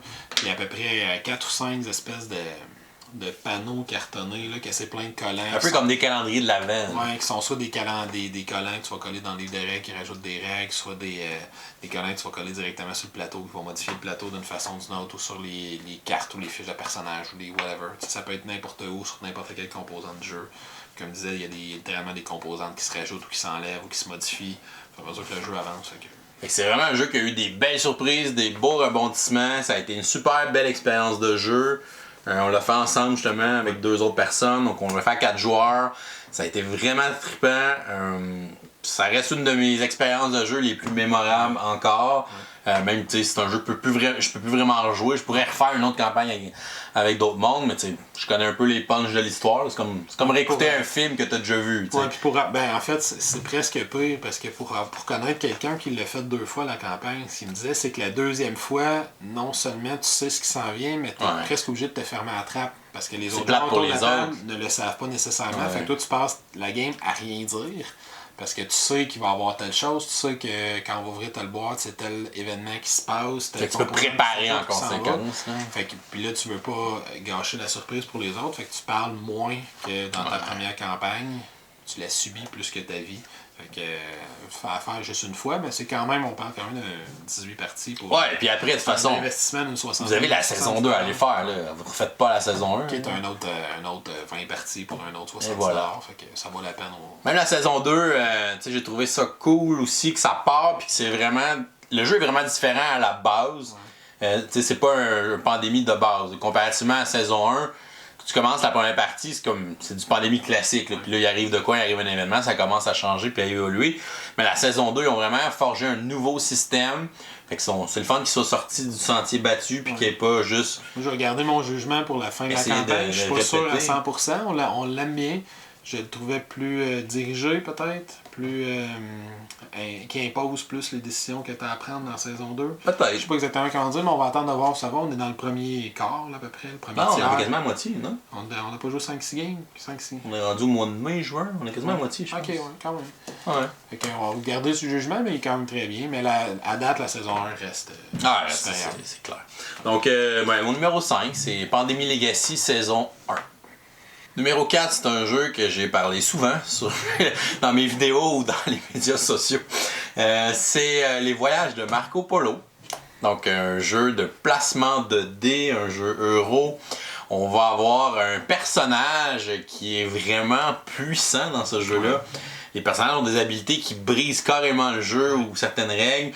Fait que tu sais, ok, je prends tel personnage, ok, son habilité, là, tu sens que c'est vraiment puissant et que ça va être cool. Fait que ça te donne vraiment le goût de vouloir essayer justement différents personnages puis de voir quel genre de stratégie tu peux bâtir autour. C'est un jeu de placement de dés. Au début de la ronde, on va lancer 5 dés. Puis après ça, selon les résultats qu'on a obtenus, à notre tour, on va pouvoir dépenser ces dés-là pour aller faire des actions sur le plateau. Puis généralement, plus tes dés sont élevés, plus tu peux faire des actions. Plus tu peux faire des actions fortes, pour aller chercher des ressources, il y a certaines actions qui se font quand même bien avec des petits dés, fait que ça laisse que le côté chance, si t'es malchanceux que tu roules bas, tu peux quand même bien te débrouiller. Puis si tu roules tellement bas, tu vas avoir des bonus aussi de compensation, fait qu'ils ont réussi à bien balancer ce côté-là, de donner un placement de dés qu'on va vraiment lancer les dés. puis qu'on a réussi à mitiger le hasard. Fait que ça, je trouve ça cool. Puis tu sais, un personnage que lui, il lance pas les dés. Lui, il décide. Ouais, la première game le que j'ai chiffre. joué, c'est lui que j'avais. Fait que tu sais, quand David dit que tes pouvoirs de personnage sont puissants. Fait que tu sais, pas brasser les dés, c'est comme moi, je peux avoir toutes des 6 si je veux. Pas brasser les dés dans un dice placement, c'est quand même. De choisir les dés, c'est vraiment puissant. Puis, C'est une bonne habileté. puis les autres personnages ont des affaires aussi puissantes. Là, C'est pas déséquilibré. Là. fait que tu sais, c'est vraiment cool de voir ça, puis tu te sens vraiment puissant. Fait que ça, c'est le fun. C'est un jeu qui a quelques options pour faire des points. On va essayer de faire. La principale, c'est de faire des contrats. Donc, on va aller ramasser des ressources, on va aller livrer ces contrats-là pour pouvoir faire des points. On a aussi un aspect qui est cool, c'est qu'on a une carte avec un personnage qui va se déplacer. Ouais. Donc on peut aller faire des actions de voyage qui coûtent quand même beaucoup d'argent et de ressources. Mais ça nous permet de déplacer notre personnage pour aller visiter des villes. Et dans les villes où il va arrêter, il va pouvoir construire des comptoirs commerciaux. Et avec ces comptoirs-là, ben, ça va soit nous donner un bonus récurrent à chacune des rondes, ou ça va nous donner une action disponible. On va avoir accès à l'action de cette ville-là, qui sont des actions qui sont placées aléatoires au début de la partie, qui sont des actions généralement assez fortes, qui peuvent donner beaucoup de points aussi. Fait que c'est le fun. Si t'es le premier à faire un comptoir dans une ville, t'as une tuile bonus qui te donne un bonus aussi, quelque chose. Fait qu'on t'as intérêt à faire ça. On a des cartes d'objectifs qui, si j'ai des comptoirs dans les villes de ces cartes-là à la fin de la partie, j'ai un bonus. Fait qu'il y a quand même plusieurs choses qui font des points. Il faut essayer de balancer un peu ça. Puis il faut surtout essayer de forger autour de notre personnage pour essayer d'utiliser au maximum sa capacité. T'sais, si j'ai le personnage que lui il a des comptoirs supplémentaires puis que lui il met des comptoirs dans les villes, même s'il arrête pas, ben tu sais, je vais y aller à fond sur le voyagement, je vais essayer de construire un paquet de comptoirs, puis là je vais profiter des bonus que ça va me donner, des actions dans les villes, etc. Fait qu'il faut vraiment que tu utilises. Ça te donne comme une ligne directrice un peu ton personnage là, à l'intérieur du jeu. Je sais qu'il y a une extension qui est sortie que je n'ai pas encore essayé, que je n'ai pas acheté non plus encore. Mais même le jeu de base, c'est un jeu que je me suis pas tanné et que j'aime vraiment jouer. Le visuel du jeu, je l'adore aussi. C'est le plateau, tout est beau, tout est coloré. C'est vraiment un très beau jeu euro, très bonne mécanique. Placement de dés. Pour moi, c'est mon meilleur jeu de placement de dés, placement d'ouvriers si on veut. Donc, numéro 4, les voyages de Marco Polo. Dans mon cas, mon numéro 4 est un jeu qui mélange l'Améritrash et l'Euro quand même pas mal. On est dans l'espace, OK. dans la conquête galactique. Ça, c'était sa première tentative. Là, c'est Eclipse pour vrai. C'est Eclipse pour vrai. OK. Eclipse, encore une fois, c'est un gros jeu qui prend plusieurs heures à jouer, dépendamment du nombre de joueurs. On va parler de 2 à 4 heures, mettons. Ouais. Avec une extension, on peut jouer jusqu'à 9. C'est quoi cette idée-là? Wow! Mais je l'essayerais, honnêtement. J'aimerais ça l'essayer après tout. Moi, Wow! je suis un vétéran des RS10, des games de 12 heures. Ah ouais, c'est ça. Okay. Mais j'aimerais bien ça, mais d'après moi, on parle d'au moins 6 à 8 heures. C'est un bon 6 heures au moins, sûrement. Là, jouer à 9, là, ça doit pas avoir de bon sens. Puis il y a une mécanique intéressante pour le downtime. Il y a comme 2 joueurs qui jouent en même temps. Si tu joues 2 joueurs qui sont loin dans le temps. Ils sont loin, là, qui sont un en face de l'autre, ils jouent en même temps. Puis il y a une des actions qui est bloquée pour le deuxième joueur pour donner l'avantage au premier joueur. Fait que ça, je serais curieux d'essayer ça. Mais bref, qu'est-ce que c'est Eclipse? Eclipse, c'est un jeu de conquête galactique. Fait qu'on commence, chaque joueur va commencer sur une tuile. Sébastien qui représente son empire de base. Chaque joueur a une grosse fiche qui représente son empire. Il y a 3 ressources là-dessus. Il y a les différents vaisseaux qu'il peut construire. Il y a une piste pour avoir le nombre de ressources qu'il contrôle. D'où le fait que c'est un jeu qui est quand même euro parce que tu as beaucoup de gestion de ressources. Ouais. Quand tu fais de la conquête de planètes, chaque planète va être associée à un des 3 types de ressources du jeu. Puis tu vas aller placer des cubes dessus. Puis à chaque cube que tu places, tu l'enlèves de ton plateau individuel. Puis ça révèle après c'est quoi ta production par tour de cette ressource-là. Puis c'est un jeu que tu vas décider combien d'actions tu prends par tour, c'est toi qui décides, parce que l'idée c'est qu'à chaque fois que tu prends une action, tu vas prendre un de tes espèces de... comment ils appellent ça? En tout cas, ton pion de civilisation, tu as une espèce de grande piste qui est remplie de pions de civilisation, puis à chaque fois que tu vas prendre une action, tu vas prendre le premier pion de cette piste-là, puis tu vas la placer sur l'action que tu veux faire. Puis à chaque fois que tu vas prendre le contrôle d'une planète, tu vas aussi prendre un de ces pions-là, puis tu vas le placer sur la planète que tu contrôles. L'idée étant qu'à la fin d'un tour de jeu, tu vas ramener sur cette piste-là tous les pions qui ont servi à prendre des actions, mais tu vas laisser sur le plateau tous les pions qui servent à contrôler des planètes. Fait que de tour en tour, tu vas avoir de moins en moins d'actions de facilement disponibles, parce que plus tu enlèves des pions, plus tu révèles un gros chiffre, puis à la fin du tour, ce chiffre-là, c'est ton coût de maintenance pour ton empire. Fait que plus ton empire est gros, plus ton coût de maintenance va être gros, puis plus ça va te coûter d'argent prendre de nouvelles actions. Fait que ça, c'est une mécanique déjà que j'aime beaucoup. Il y a une belle gestion de ressources à l'intérieur. Les peuples sont complètement différents les uns des autres. On peut jouer une version simplifiée de jeu la première fois qu'on joue, que tout le monde est un humain et tout le monde est pareil. Mais sinon, les peuples sont complètement différents des autres. Ils ont vraiment des habiletés différentes qui apportent une belle rejouabilité au jeu. L'aspect d'exploration, il est intéressant, même s'il y a un peu de chance dedans, parce qu'on peut tomber avec des... en fait, tous les tuiles d'exploration finissent par se valoir là, en bout de ligne. Mais l'avantage qu'on peut avoir, ou le désavantage qu'on peut avoir, c'est que certaines tuiles vont venir avec des ennemis qui sont déjà dessus, une espèce d'ennemi neutre, qui n'est pas facile à battre au début du jeu. Fait que si en explorant autour de son empire de base, avant d'être en contact avec les autres civilisations, on fait juste retourner les tuiles, qu'il y a des ennemis comme ça, on est un peu poigné dans son coin le temps qu'on développe ses premières technologies puis des vaisseaux assez puissants pour aller les attaquer. Mais c'est un setback relativement mineur parce que ça va dans les deux sens. Ça veut aussi dire que c'est difficile pour les autres de se rendre jusqu'à nous autres, fait qu'ils nous protègent d'une certaine façon aussi. Les vaisseaux sont cool aussi, la manière qu'ils les l'affaire gèrent. la plus fun de ce jeu-là, c'est ta gestion des vaisseaux, parce que chaque joueur a le même squelette, mettons, pour ses vaisseaux, à quelques exceptions près, là, mais la plupart des joueurs ont le même squelette de vaisseau. Fait que ton petit vaisseau, t'as un plan, là, littéralement, là, un plan dessiné sur ta fiche de civilisation qui représente ton petit, ton moyen, ton gros vaisseau, puis ta base spatiale, ta tour spatiale. Puis au fur et à mesure que le jeu va avancer, tu vas pouvoir prendre des actions de recherche qui vont te permettre de développer des nouvelles technologies que tu vas placer sur ta fiche de civilisation. Puis ces technologies-là te permettent d'accéder à une personnalisation de tes vaisseaux. Fait que moi, mon vaisseau de taille moyenne, je pourrais décider d'installer juste des canons dessus. Il n'y a absolument aucune défense, il y a juste un point de vie. Dès que quelqu'un touche, il pète. Mais quand il attaque à 8D, là, puis il défonce tout. Fait que si je suis chanceux, je vais détruire tous mes ennemis avant même qu'il ait la chance de tirer. Avec mon gros vaisseau, j'ai déjà eu une partie où mon gros vaisseau, il y avait juste un petit dé jaune là, qui ne lançait qu'un seul dé d'attaque. Mais il y avait une armure tellement grosse qu'à la longue, il finissait par... Puis il y avait des défenses. L'autre, il fallait qu'il jette des 6 pour me toucher. J'avais 6 points de vie. Fait que c'était très difficile. Tu personnalises vraiment tes vaisseaux comme tu veux, les personnaliser selon les technologies qui sont disponibles. Tu personnalises ta civilisation avec les technologies que tu découvres au fur et à mesure que le jeu avance. Quand tu joues à plus que 3, là, le jeu vraiment explose en termes d'intérêt parce que tu débloques les alliances à l'intérieur du jeu, qui est une option quand tu joues à partir de 4, où là, il y a des joueurs qui peuvent décider pendant la partie, littéralement, de s'allier, puis ils vont partager leur point de victoire à la fin de la partie, ils vont avoir une défaite ou une victoire commune. Puis ça se fait pendant la partie, fait que c'est une option super intéressante. Il y a des options d'échange qui sont intéressantes, tu n'es pas obligé d'attaquer les autres. Je peux envoyer des diplomates dans la civilisation de mon allié, ou d'un adversaire, puis tant que mon diplomate est chez eux, on va gagner tous les deux des bonus parce qu'on a des échanges commerciaux ou diplomatiques, c'est super intéressant. Le système de combat est relativement simple et efficace. Il y a beaucoup de dés dans ce jeu-là, mais la chose que j'aime le plus, c'est que tu peux les manipuler. Si toi t'aimes pas ça, les jeux de dés, puis t'aimes pas le hasard d'un dé, installe-toi des ordinateurs dans tes vaisseaux qui font que tu touches sur des 2 et plus. Fait que là, comme ça, les dés ne te feront pas suer pendant la partie.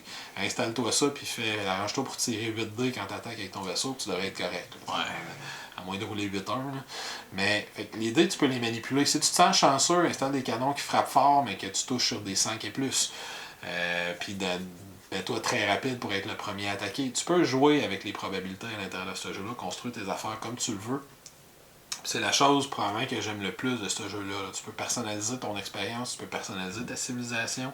C'est sûr que tu vas partir avec le pouvoir de base de ta civilisation va te donner un guide en début de partie. Moi, je suis bon pour explorer, je suis bon pour attaquer, je suis bon pour ci, ça. Mais je suis bon pour développer des techs, par exemple. Mais après, je vais par les technologies que je développe, je vais personnaliser mon expérience, je vais personnaliser mes vaisseaux.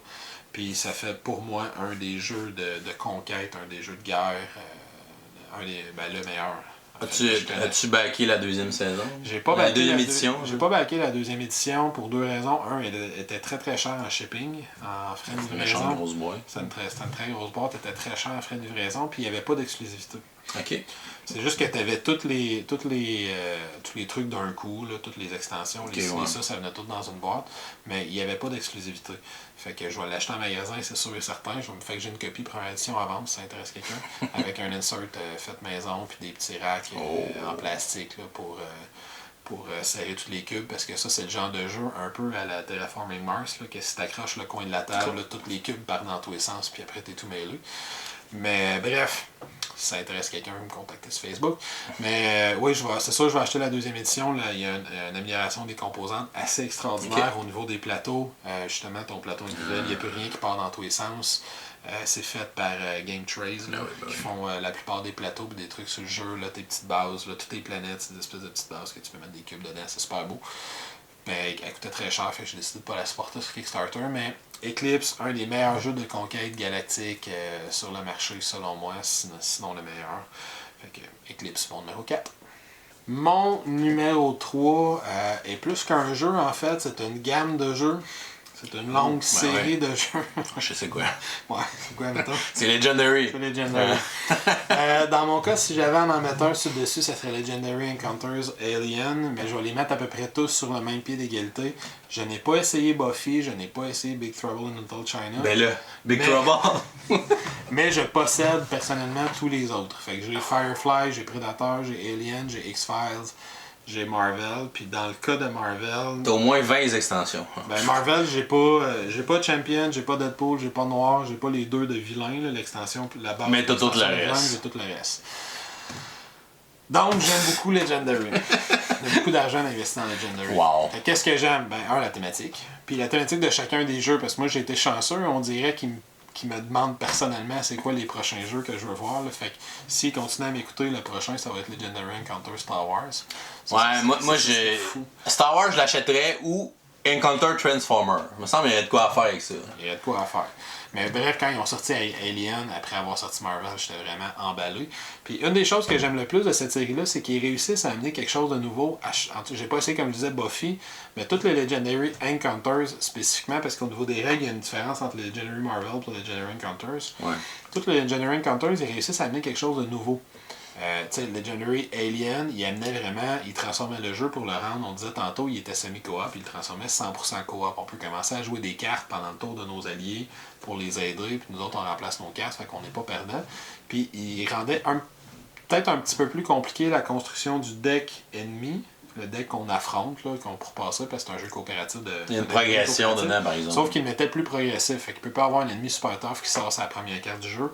Puis il transformait ça dans un aspect plus narratif. On suivait les films dans le cas de Legendary Alien.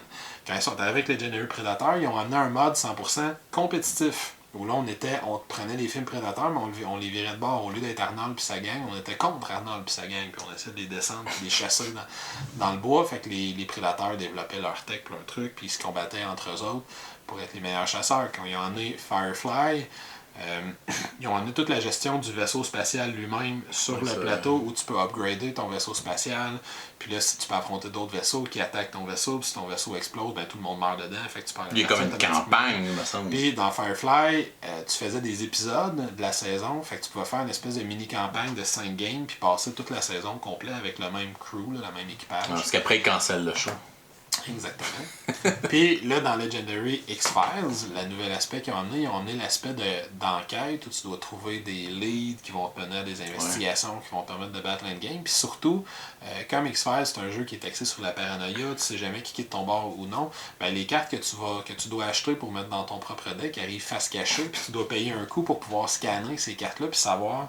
Puis même dans le carte de cartes que toi tu achètes, la carte de marché, qui s'appelle l'Académie, dans ce jeu-là, il va y avoir des ennemis comme le fameux Cigarette Smoking Man qui va être caché, puis des fois tu vas le révéler lui, puis là, lui il va bloquer cet espace-là, puis il va avoir un effet négatif tant qu'on réussit pas à le vaincre. Fait qu'il va y avoir autant des ennemis dans le haut que dans le bas du plateau.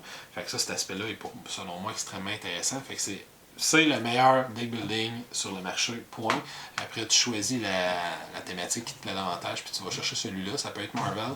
Marvel, il a la meilleure rejouabilité du groupe. Ça, je le cacherai. La quantité d'extensions La quantité d'extensions. Il a fallu que j'ai fabriqué une boîte en bois, là, sur mesure pour pouvoir. La boîte de m'amener est bien trop pesante. Sauf que je joue plus en dehors de chez nous. Je joue chez nous. La boîte est trop lourde avec tout ce qu'il y a dedans. J'ai toutes les extensions dans la même boîte, puis là, j'en attends une nouvelle. J'ai acheté le MCU, le 10e adversaire, pour voir qu'est-ce qu'il y avait. Ça a l'air que c'est un autre jeu de base. On va essayer ça. Puis Alien, mine de rien, c'est le seul dans les Legendary Encounters qui ont sorti une extension qui est très intéressante, qui transforme le jeu en one versus all, un contre tous, où il y en a un qui contrôle la reine.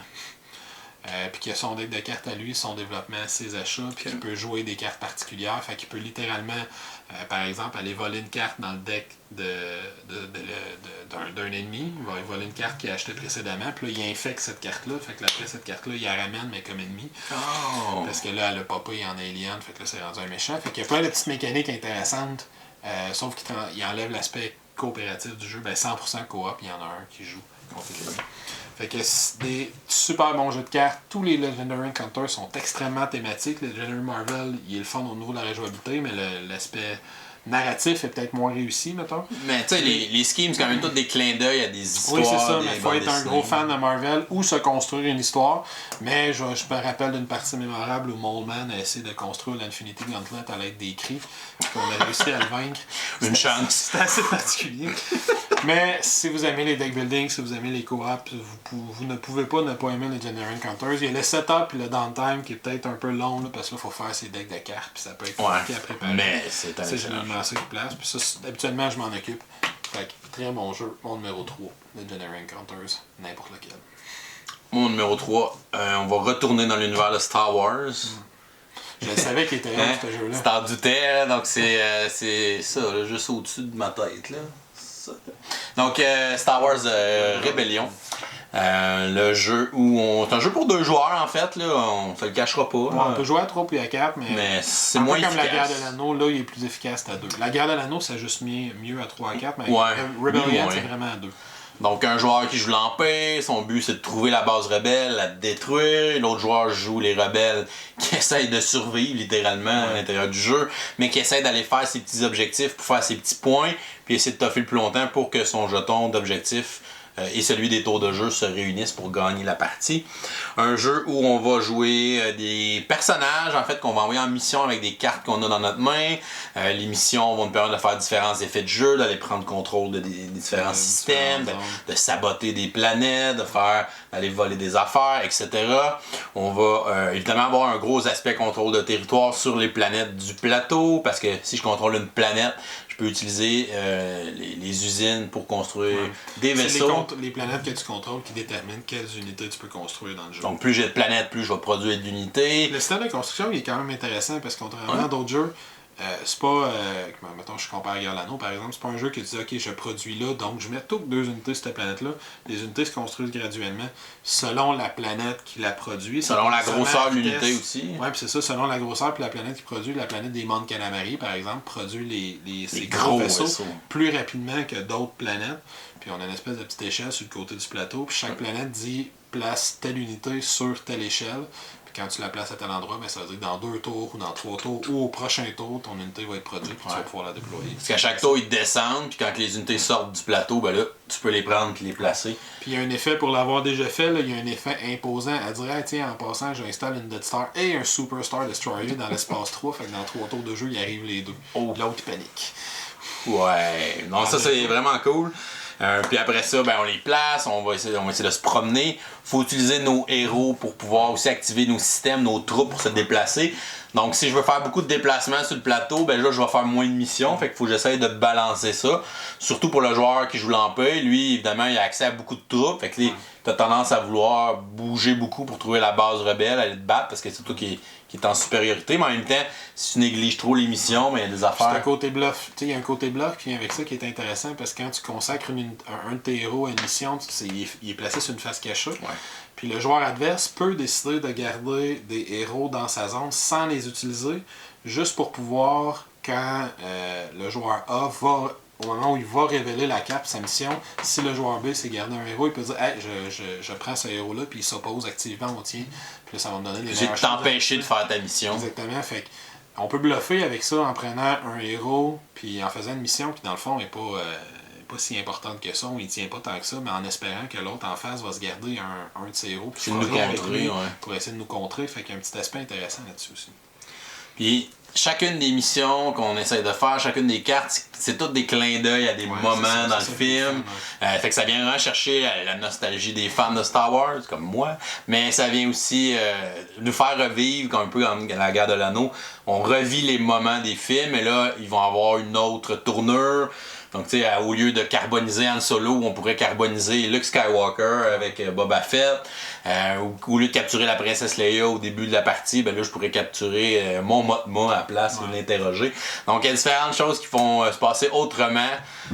On peut avoir Luke qui va arriver dans la partie, qui peut aller faire son entraînement de Jedi pour devenir sa version plus puissante. Fait qu'il y a vraiment plein de petites affaires très, très thématiques.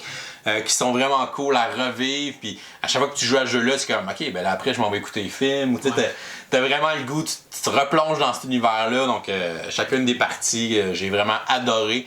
C'est un jeu que je vais probablement me procurer l'extension éventuellement. C'est ça que je me demandais, t'as pas joué avec l'extension? Je l'ai pas encore, j'ai entendu dire que des bons mots. Ouais, parce que le seul point, moi, pourquoi Star Wars Rebellion n'était pas plus haut que ça sur ma liste, c'est le système de combat que je trouve un petit peu.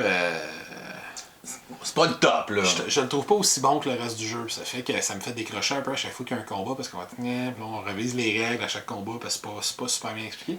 Puis tout le monde me dit que l'extension règle le problème du système de combat. Il y a plus d'options, il y a plus de cartes, je sais pas trop. Donc c'est clairement quelque chose que je vais garder sous mon radar, donc l'extension de ce jeu. Donc mon numéro 3, Star Wars Rebellion. Mon numéro 2, c'est un jeu qui joue à 2. C'est thématique. Donc, c'est un jeu qui est basé sur un jeu qui a été assez populaire, puis ils en ont adapté une version à 2 joueurs. C'est Seven Wonders Duel. Donc, Seven Wonders Duel qui est basé sur le jeu de cartes Seven Wonders d'Antoine Boza. Ce jeu-là a été fait en collaboration avec Bruno Catala et Antoine Boza. On prend un jeu de draft. À la base, un jeu de draft, j'étais comme à 2, ça va être mauvais. C'est comme. Ouais. C'est un peu plate, là. Je fais du draft, on se doit donner un paquet de cartes un à l'autre. Mais ils ont vraiment adapté le draft pour que ce soit à 2 joueurs avec un système de pyramide. Donc, on a des pyramides de cartes qu'on fait sur la table. Puis, dans la pyramide, il va y avoir des cartes qui sont cachées, des cartes qui sont ouvertes. Et dans le fond, quand c'est à notre tour, on va aller repêcher une des cartes de la pyramide dans un des endroits qui est accessible. Donc, plus je vais enlever des cartes dans la pyramide, plus je vais débarrer les cartes qui sont en arrière. Et évidemment, quand on débarre les cartes qui sont en arrière pour révéler une carte cachée, bien là, on va la révéler. Et je pourrais recruter une carte, mais là, après ça, on va te donner la carte qui est en arrière. Puis là, ah non, là, je viens de te donner accès à une carte qui est vraiment puissante. Fait que tu as cet aspect-là de prise de risque, un petit peu de ok, ben là, je peux aller chercher cette carte-là, mais ça se peut que la carte qui va revirer, ça soit une bonne carte. Puis là, ça va être à ton tour, tu vas pouvoir la choisir. Fait que c'est vraiment un système très intéressant pour rendre le draft très stratégique pour 2 joueurs. Donc, vraiment une belle adaptation. Chaque âge qu'on va jouer dans le jeu va avoir une pyramide qui est différente aussi. Il va avoir son propre paquet de cartes qui est différent. On va toujours aussi enlever un certain nombre de cartes au début. Donc, on a toujours un aspect de... On peut pas calculer à 100% que la carte qui va être cachée, ça va être telle autre carte. Parce que ça se peut que ça soit une carte que j'ai écartée. On peut avoir 3 sortes de victoires. Ça aussi, c'est très intéressant dans le jeu. On a la victoire militaire. On a une espèce de plateau où on va faire un peu un tir à la corde. Là, en jouant des cartes militaires, on va repousser le jeton de notre adversaire. Si je le repousse jusqu'au bout, ben là, je vais gagner automatiquement de façon militaire. On a la victoire scientifique où on va avoir des cartes de science qu'on va jouer. Et si je réussis à avoir 6 symboles différents, ben là, je vais gagner de façon immédiate. Et on a évidemment la victoire, si on se rend à la fin de la partie, qui est la victoire avec les points de victoire à ce moment-là. Fait que c'est important de vraiment regarder ce que ton adversaire fait, d'essayer de le contrer s'il essaie d'aller viser des victoires immédiates comme le militaire, la science. Donc c'est vraiment un jeu que mes parties ont tout le temps été serrées à l'intérieur de ce jeu-là. Même si un joueur, clairement, ok, il s'en va pour tel type de victoire, là, faut que j'essaie de le bloquer, ça marche un bout, puis là, finalement, il réussit quand même à aller chercher cette victoire-là, donc ça a été vraiment des beaux duels. Donc le mot duel, je pense, prend vraiment toute la signification dans ce jeu-là. On a un feeling un peu du jeu d'échecs, là, faut pas laisser trop de terrain à notre adversaire, faut vraiment contrer ce qu'il essaie de faire. Des fois, je peux aller chercher une carte juste pour empêcher l'autre de la prendre. Parce que quand je prends une carte, je suis pas obligé de la construire. Là. Je peux la sacrifier pour faire de l'argent, ou je peux la sacrifier pour faire une de mes merveilles, qui est vraiment très puissante. Chaque joueur, on va drafter au début de la partie 4 merveilles, et on va pouvoir construire les merveilles pendant la partie, mais une fois qu'il y a 7 merveilles, on peut plus en construire d'autres. Fait qu'il y a un joueur qui va en construire juste 3 finalement. Ouais. Fait qu'il y a une petite course aussi dans les merveilles. Les merveilles vont. Il y en a qui vont te permettre de jouer 2 tours d'affilée, ce qui peut être très pratique des fois pour faire un combo ou aller chercher justement une victoire spéciale. Fait qu'il y a vraiment un choix intéressant aussi dans le choix des merveilles que tu vas choisir. Je vais choisir des merveilles qui génèrent plus de ressources pour avoir moins de misère à faire mes affaires, ou je vais y aller pour des merveilles qui vont me permettre de jouer 2 tours, essayer de faire des espèces de combos comme ça. Donc vraiment des super décisions qui sont à prendre dans ce jeu-là. Super stratégique comme jeu à deux. J'adore. Donc mon numéro 2, Seven Wonders Duel. Dans mon cas, étrangement, c'est peut-être la chose la plus proche qu'on a eue d'un crossover au même chiffre. C'est un jeu qui a exactement la même thématique. Oh! C'est un jeu qui a la même particularité d'avoir plusieurs conditions de victoire. Alors que tu construis une civilisation. C'est un jeu 1000 fois plus compliqué, par exemple. Ça s'appelle Sid Meier's Civilization. Sid Meier's Civilization, c'est basé donc sur le jeu vidéo très très connu Civilisation. Celui-là, plus spécifiquement, il est basé, je pense, sur le 3. Ouais. Le 3 ou le 4. Là.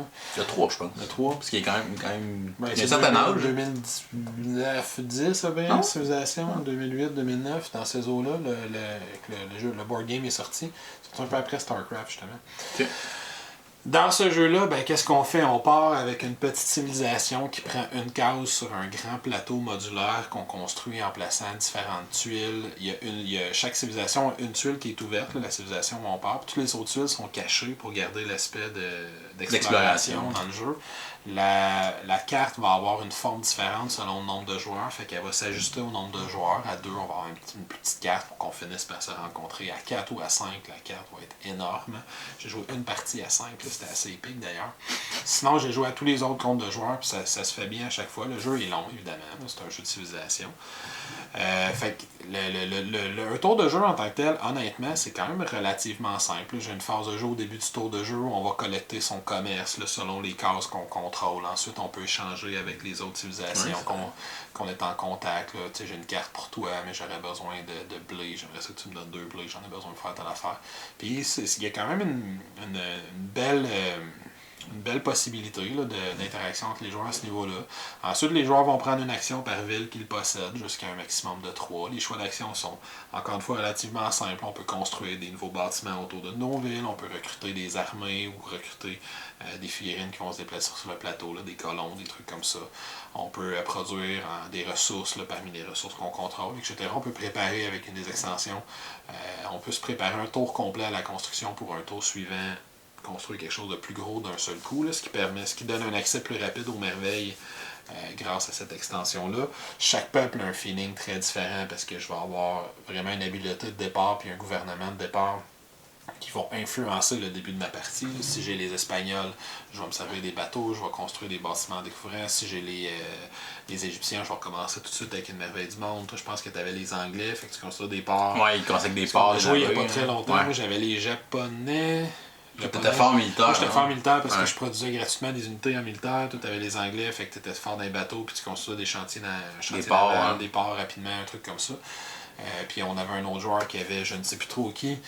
Fait que tu sais, ton habileté de départ te donne vraiment une belle influence sur ton jeu. Tu as plusieurs conditions de victoire. Fait que tu as une échelle de culture que tu peux monter puis commettre ta ville, les villes que tu contrôles à la culture, avoir des célébrités, construire des merveilles, construire des temples, des bibliothèques, des trucs comme ça. Fait qu'ils mènent vers la culture.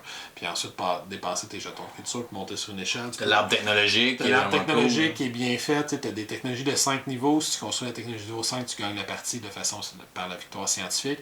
Mais sinon, à la fin d'un tour de jeu, tu peux sacrifier tout le commerce que tu as développé pour développer une technologie. Puis l'idée, c'est que quand tu construis une technologie niveau 1, ta place, puis tu commences une petite ligne de technologie niveau 1. Quand tu as 2 technologies niveau 1, tu peux te construire une technologie niveau 2 par-dessus. Quand tu as 2 niveau 2, tu peux te construire niveau 3. Une pyramide. Fait que tu fais une petite pyramide comme ça. Puis pour simplifier par rapport aux jeux vidéo, il n'y a pas de prérequis aux technologies à part l'espace dans ta pyramide. Fait que même si j'ai pas construit le fer, mais je vais pouvoir construire des chemins de fer. Ça a été trop compliqué. Ça a été trop compliqué de faire une espèce d'arbre qui se suit comme ça. Fait ça donne accès, puis quand tu construis une nouvelle technologie, tu vas améliorer tes unités militaires vont être plus puissantes.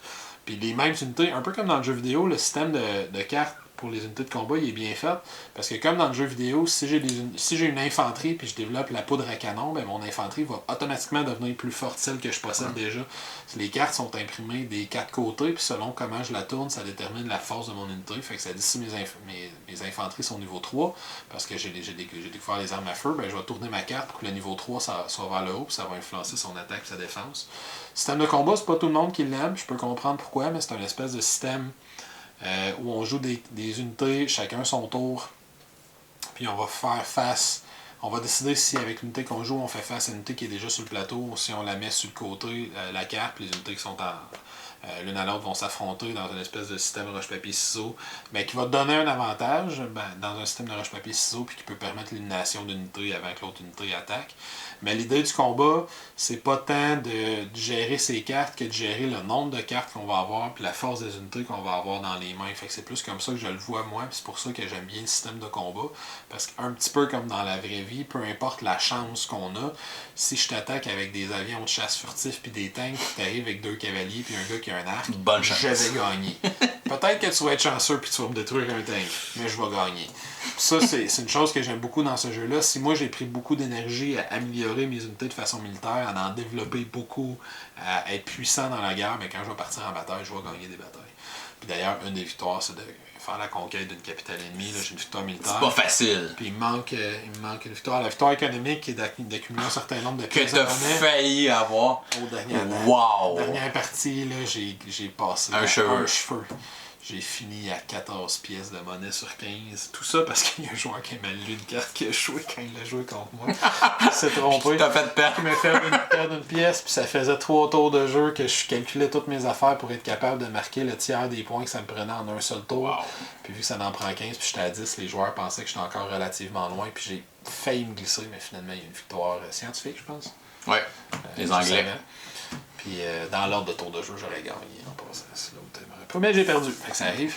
Mais bref, c'est un jeu qui a beaucoup de possibilités. Puis d'une partie à l'autre, on peut vraiment décider, hey, la dernière game, j'ai essayé ça dans les technologies que j'ai développées, parce que c'est vraiment ton arbre technologique qui va déterminer le type de partie que tu vas jouer.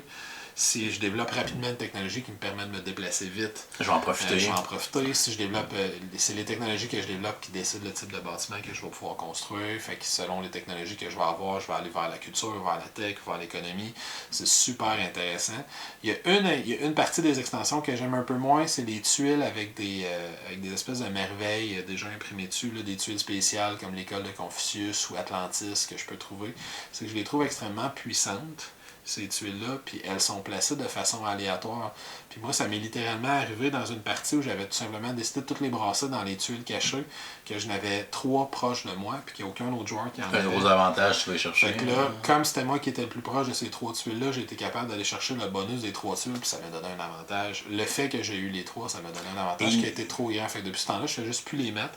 Puis il y a les Grecs que je trouve trop forts. Ouais. Parce qu'ils peuvent développer leur technologie sans dépenser les ressources associées. Fait qu'ils peuvent littéralement développer leur technologie à tous les tours. Il faudrait leur bloquer la victoire technologique, mais en même temps. Un truc du genre. Mais bref, je fais juste pas jouer avec eux autres. C'est plus simple, j'en ai assez. Mais c'est vraiment un jeu superbe de design, lourd de règles. Ben, en fait, pas tant que ça. Lourd de possibilités. Non, c'est ça. C'est parce qu'il y a beaucoup de règles, beaucoup de petites règles. Il n'y a pas de règles très complexes. C'est le genre de jeu que s'il y a une personne qui maîtrise bien tout, ça va quand même se passer de façon relativement fluide. Il y a une question qui va se poser. Parce que ton tour de jeu est assez simple. Puis j'irais jusqu'à dire que les premiers tours de jeu de la partie, vu qu'on a juste une ville, sont rapides. Ah oui, vraiment. Ils sont vraiment vite. Là. Je me déplace avec ma petite armée, avec mon petit colon.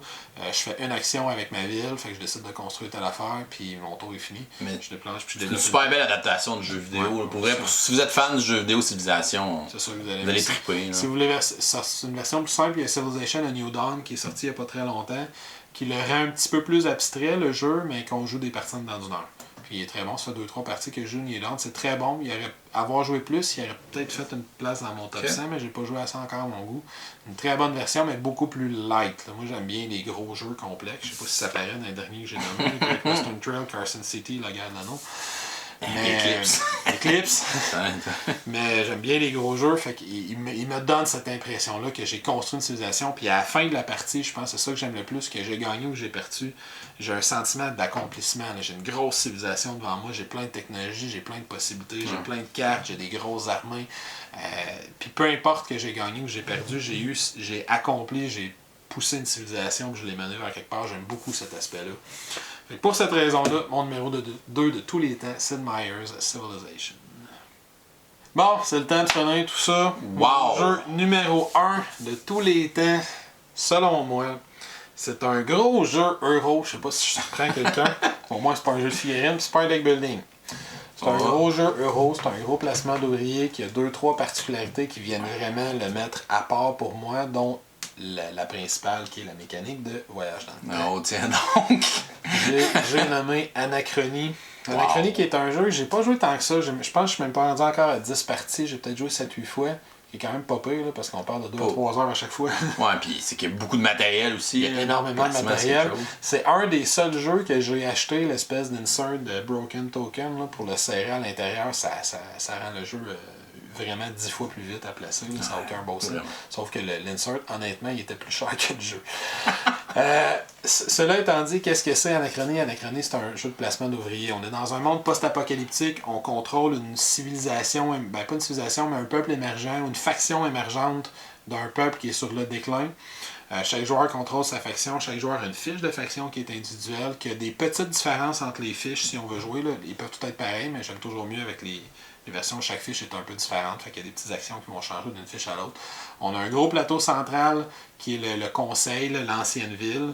Mais ça, c'est un endroit qui est pollué, qui est toxique. Fait que pour y aller, il faut déployer nos ouvriers dans des mecs. Fait que nos ouvriers vont pouvoir prendre des actions soit dans notre petite ville personnelle, mais il n'y en a presque pas au début qui sont disponibles. Ouais, soit ils vont aller dans la ville, puis pour aller dans la ville, il va falloir déployer des mecs. Mais juste cette mécanique-là déjà est intéressante, parce si on ne déploie pas de mecs, on crée plus d'eau pour notre civilisation, puis l'eau c'est une ressource dans le jeu, mais si on déploie des mecs, ça ne coûte rien. Mais on fait moins d'eau pour le tour, fait qu'il y a une ressource qu'on ne fait pas. Puis si on déploie un certain nombre de mecs plus grands, ben là, il va falloir payer aussi des espèces de noyaux d'énergie. Puis les petits ouvriers, on va les placer dans nos mecs, puis on va aller faire différentes actions, aller chercher des ressources, développer des technologies, des trucs comme ça, construire des bâtiments. Quand on construit des bâtiments, on le construit dans notre ville à nous, puis là, ça nous donne des endroits où on peut aller déployer nos ouvriers sans avoir besoin de mecs, parce qu'ils sont dans notre ville. Ce qui va être très important dans la deuxième moitié de la partie.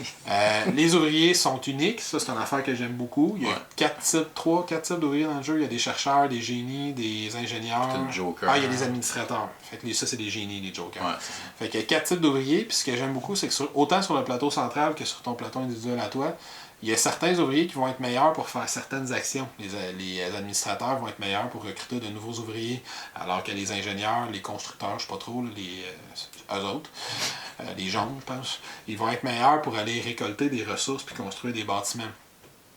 Il y a une belle mécanique aussi de quand j'utilise un ouvrier, il va revenir fatigué, puis au fur et à mesure que le jeu va avancer, mes ouvriers, j'en ai avoir de plus en plus qui vont être fatigués, puis à un moment donné, il va falloir que je prenne une action pour les remettre du côté reposé pour qu'ils puissent retourner faire de nouvelles actions.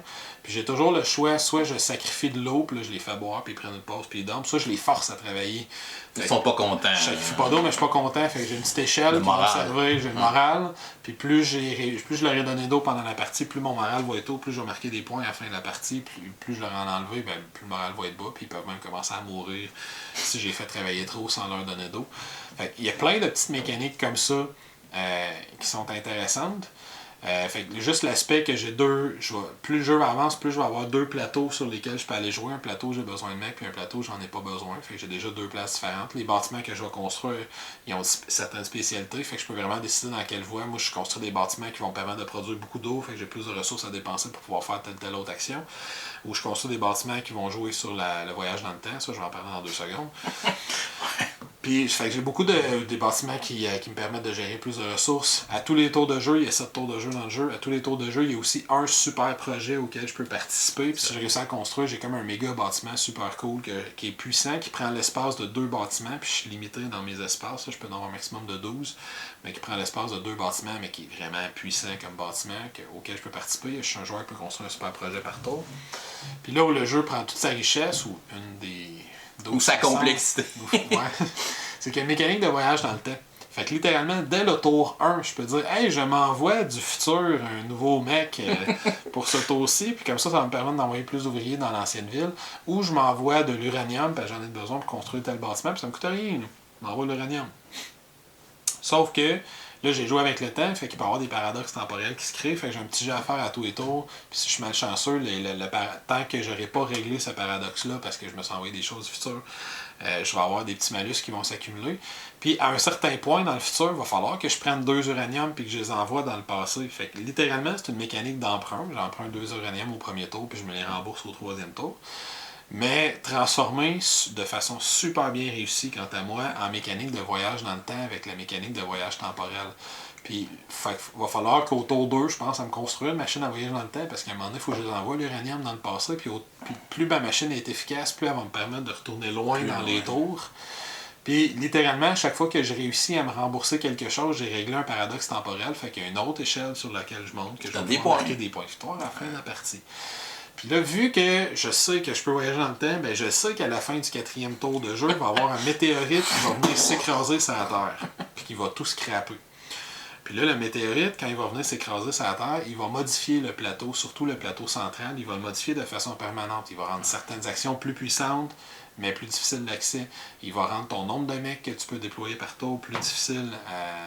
Il va faire que c'est plus difficile de déployer de nombreux mecs dans un même tour de jeu. Il va falloir que je calculer qu'il y a une certaine ressource qu'il faut que je l'ai accumulée. Il va modifier, certaines actions vont pouvoir être prises juste une fois à partir du moment que le météore va s'être écrasé sur Terre, ça va être plus difficile. Sauf qu'il y a la ressource qui permet de voyager dans le temps, il va en avoir plus, parce que c'est le météore qui l'amène, cette ressource-là. Il va en avoir plus de disponible. Fait que la partie se modifie complètement après le 4e tour de jeu. C'est vraiment hâte cette partie-là. C'est ça, les joueurs n'ont pas le choix de se construire des bâtiments dans leur ville pour pouvoir se faire une espèce d'engin, parce que rendu là, ils vont avoir moins accès à la ville du milieu. Ils vont avoir moins accès à la ville centrale, fait qu'il va falloir que tu sois capable de survivre avec ce que tu as dans ta propre ville à toi. Puis, un des aspects les plus difficiles à expliquer de ce jeu-là, puis les plus difficiles à prévoir la première fois que tu joues, c'est que chaque joueur a une action spéciale que tu peux faire une fois dans la partie, qui est l'action d'évacuation. Une fois que le météorite est crashé, tu peux décider de prendre ton action d'évacuation à n'importe quel moment, puis c'est ta fiche de civilisation qui t'indique comment tu vas marquer des points de victoire avec ton action d'évacuation. Et le premier qui prend l'action d'évacuation va marquer un certain nombre de points de victoire bonus en plus, le deuxième, puis ainsi de suite jusqu'au dernier, qui lui va perdre des points de victoire parce qu'il a été le dernier à évacuer. Puis l'idée, c'est qu'une fois que la capitale est détruite à cause que le météore est tombé dessus, chaque ville va essayer d'attirer le plus possible des citoyens de la capitale vers sa ville. C'est ça l'action d'évacuation.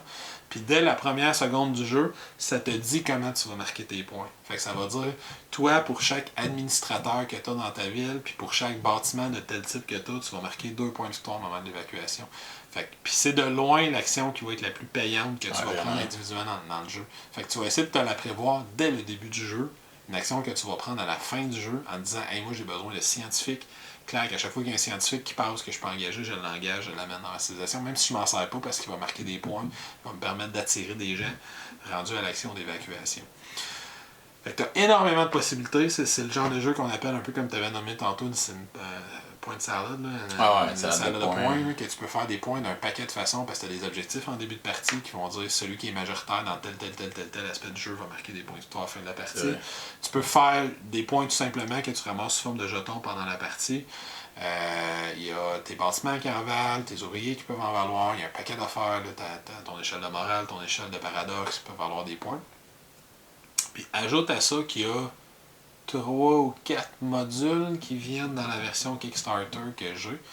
Évidemment, il y a un module que c'est les figurines. Là. Tes mecs, au lieu d'être une espèce de jeton hexagonal, c'est une belle figurine de plastique dans laquelle ton ouvrier se glisse. C'est beau en tabac. Qui est assez bien fait. Là, au niveau, c'est très très solide. Puis là, il y a une extension qui permet de jouer avec une Doom Machine là, qui te permet d'essayer de jouer avec quand est-ce que la météorite va crasher. Fait que certains joueurs vont vouloir qu'elle crache plus vite, certains joueurs vont vouloir qu'elle crache lentement. Puis j'ai même eu une partie où on a réussi à faire qu'elle ne crache pas du tout. La météorite, mais ça a été beaucoup d'efforts mis de tous les joueurs ensemble.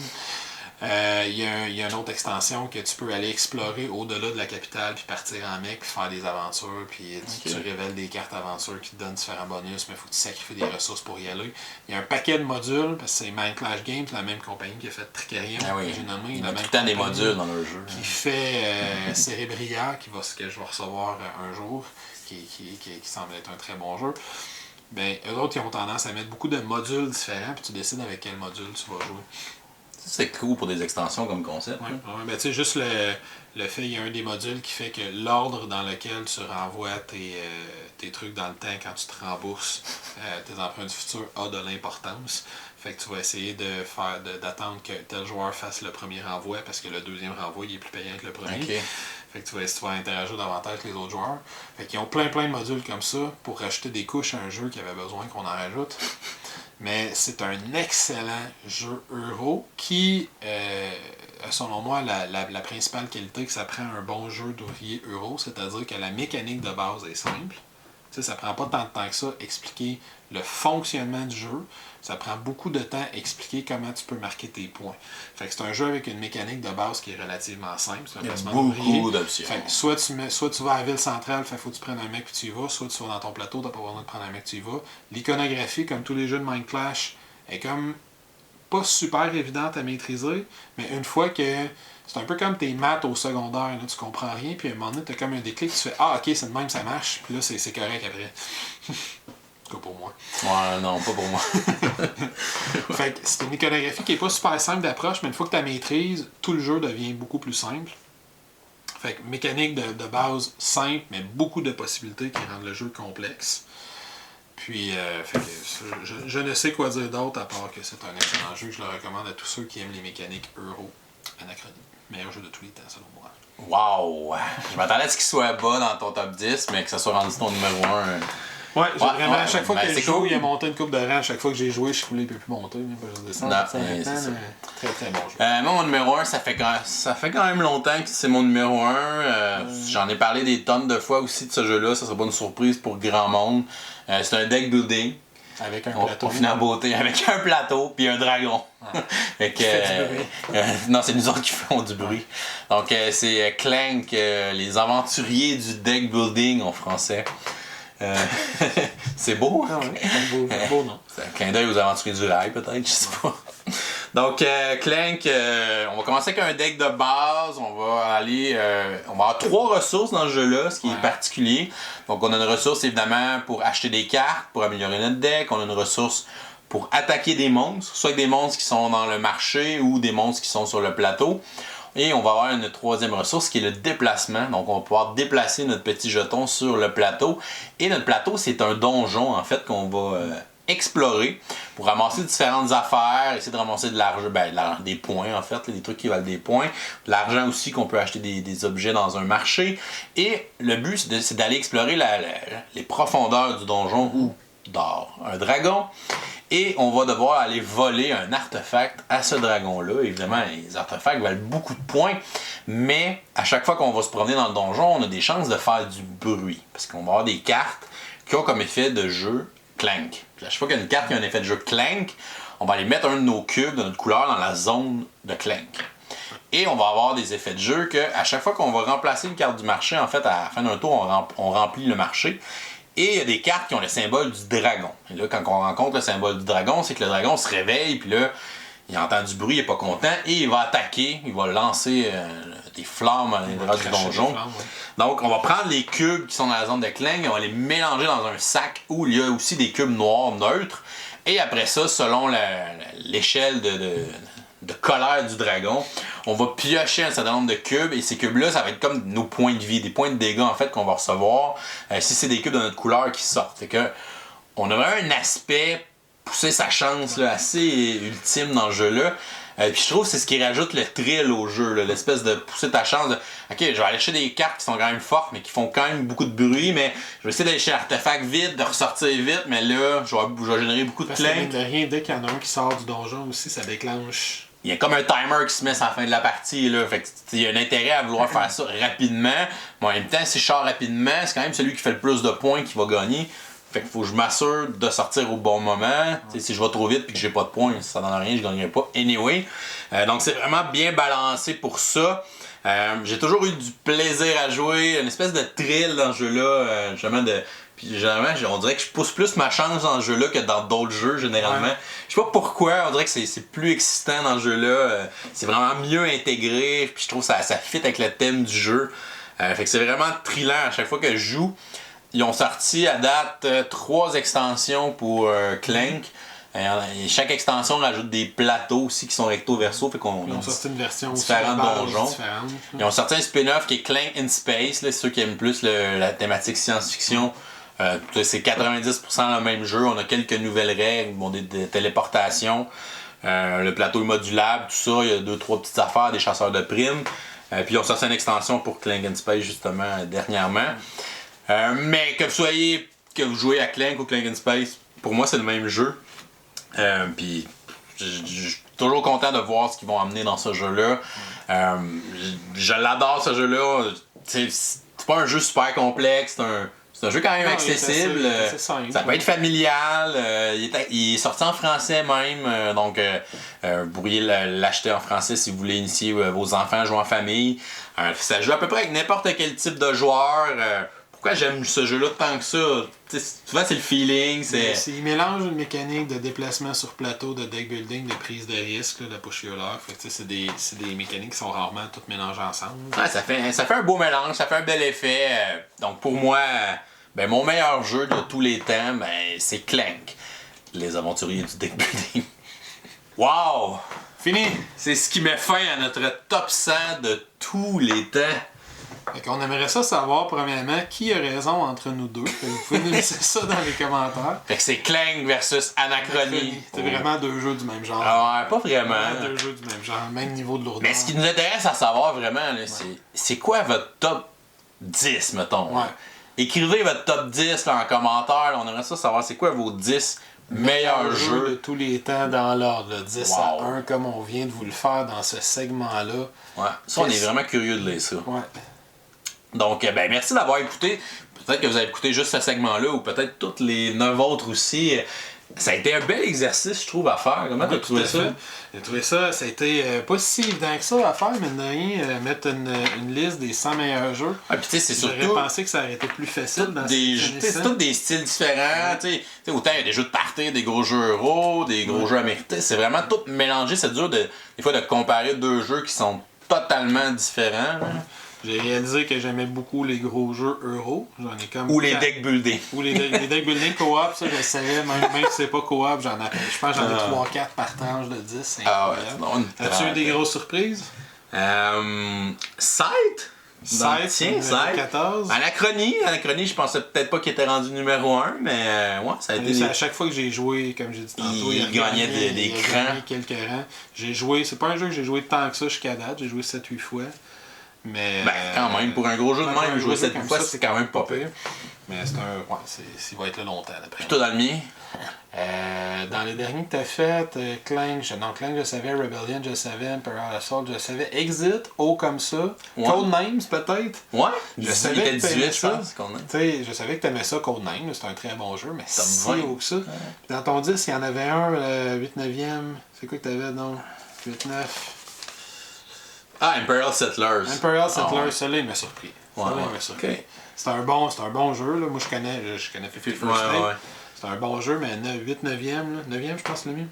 Ouais. 9e, ça m'a surpris. Mais sinon, il y en avait pas mal que je connaissais, mais me demanderais, j'aurais pensé que Dead Mental Hotels était plus haut. Plus bas. En fait, mieux placé. Ouais. Je The Reckoner, ça t'a surpris? The Reckoner, ça m'a surpris parce que j'ai pas encore joué. Mais puis, bien trop cher. quel jeu que t'as joué depuis qu'on a commencé à filmer ça, puis que tu dis, lui, je l'aurais mis dans mon top 100? Clairement, Archmage, Ouais, ok. qui est un petit jeu, je vais tourner une vidéo prochainement dessus, je pourrais le présenter. Ben, quoi qu'au moment où vous allez écouter ça, la Peut-être qu'il y a vidéo déjà va être tournée, ça va faire un bout. Mais Archmage, clairement, Meg vs Minions, Que t'as que je commencé, me oui, suis c'est vrai. procuré récemment, on a commencé à essayer ça. D'après moi, il va se tailler une place, puis une bonne. Une bonne, ouais. Je Ok. pense, là, au moins Ouais, pour la ouais. moitié. Éventuellement, qu'est-ce que j'ai essayé d'autre récemment? Il y a Master of the Galaxy qui me semble être très bon. Ok. J'ai essayé une version solo pour l'instant. mais- T'as Brass que t'as toujours pas joué. J'ai Brass que j'ai toujours pas joué. Ouais. Si je me fie aux commentaires que je connais, ben, j'ai reçu la version de Roxley Games Ah, là, avec Brass et Brass Birmingham. Pareil que c'est excellent, mais j'ai jamais essayé ça. C'est le genre de jeu qui pourrait se tailler une Malheureusement. place. Puis il y en a certains, comme je disais tantôt, tu sais, Civilization of New Dawn ou Concordia, jouais plus. que Concordia. c'est des jeux que j'ai joué juste une fois ou deux. Fait que j'aimerais essayer davantage avant de faire une opinion définitive. Ouais. Moi, j'avais ce jeu-là. Que j'ai reçu pas longtemps après qu'on ait commencé à filmer. Puis c'est clairement un jeu qui d'après moi, aurait fait le top 20. Là, Road One, c'est ça. Mais peut-être Il y a des bonnes chances. le prochain top 100 là, dans 2 ans. Il y a peut-être là. Targi que j'ai essayé pour la première fois il y a pas très c'était pas longtemps, pire, ça. que j'ai trouvé très solide comme jeu. Donc, tu sais, des top 100, faut prendre ça comme que c'est aussi. C'est comme une photo prise à un moment donné dans notre vie. Tu sais, ça va toujours évoluer, ça va toujours changer selon nos feelings. Des fois, on redécouvre un jeu, c'est comme, ok, mais là, ce jeu-là, ces temps-ci, j'ai le goût de jouer à ça. Ou, Ben, c'est sûr que présentement, tu sais, je pense à Sight. Tu disais que ça t'étonnait. Je viens de commencer la Fait que campagne. t'es vraiment dedans, là. Forcément, je suis dedans présentement. c'est ça. Puis la campagne va probablement avoir une influence. Si je la trouve, peut-être qu'il va rebaisser. Si je la trouve excellente, peut-être qu'il va se tasser une taille. Ah, puis quel jeu vous êtes surpris de ne pas avoir vu dans notre top 100? Peut-être des classiques. Peut-être des Terraforming Mars. Peut-être. Twilight Struggle, moi je l'avais, toi tu l'avais pas, moi je l'avais. Ça serait quoi les autres classiques? Ah, c'est sûr que Terraforming Mars, le monde va s'attendre à ce qu'on parle de ça. Mais moi j'ai juste joué une fois. Si je me fie à Board C'était Game pas Geek, assez pour il y a, moi pour le mettre dans. Il y a un mon top role, 100. Through the Age. To the Edge, j'ai jamais joué. Ah, puis tu tripes ces jeux de Moi civilisation. j'ai joué une fois, mais peut-être Ok. qu'il faudrait que je rejoue davantage, ça fait longtemps. Je sais qu'il est assez haut sur Board Game Geek, Ouais, comme 3 vraiment. 4e. Là. Ok. C'est ça, voilà. Ça conclut bien notre top 100. Donc, laissez-nous des commentaires. Et si jamais vous n'êtes pas abonné, vous pouvez cliquer notre petit bonhomme ici en bas. Vous pouvez nous suivre sur Facebook, Twitter ou Instagram. Et vous pouvez venir nous encourager sur notre page Patreon. Et on va vous souhaiter une excellente fin de journée et continuez de gamer. Et pourquoi pas, dans les commentaires, vous pouvez nous laisser une suggestion sur le prochain top que vous voudriez qu'on fasse. Ça pourrait être une bonne idée. Fait que sur ce, à la prochaine.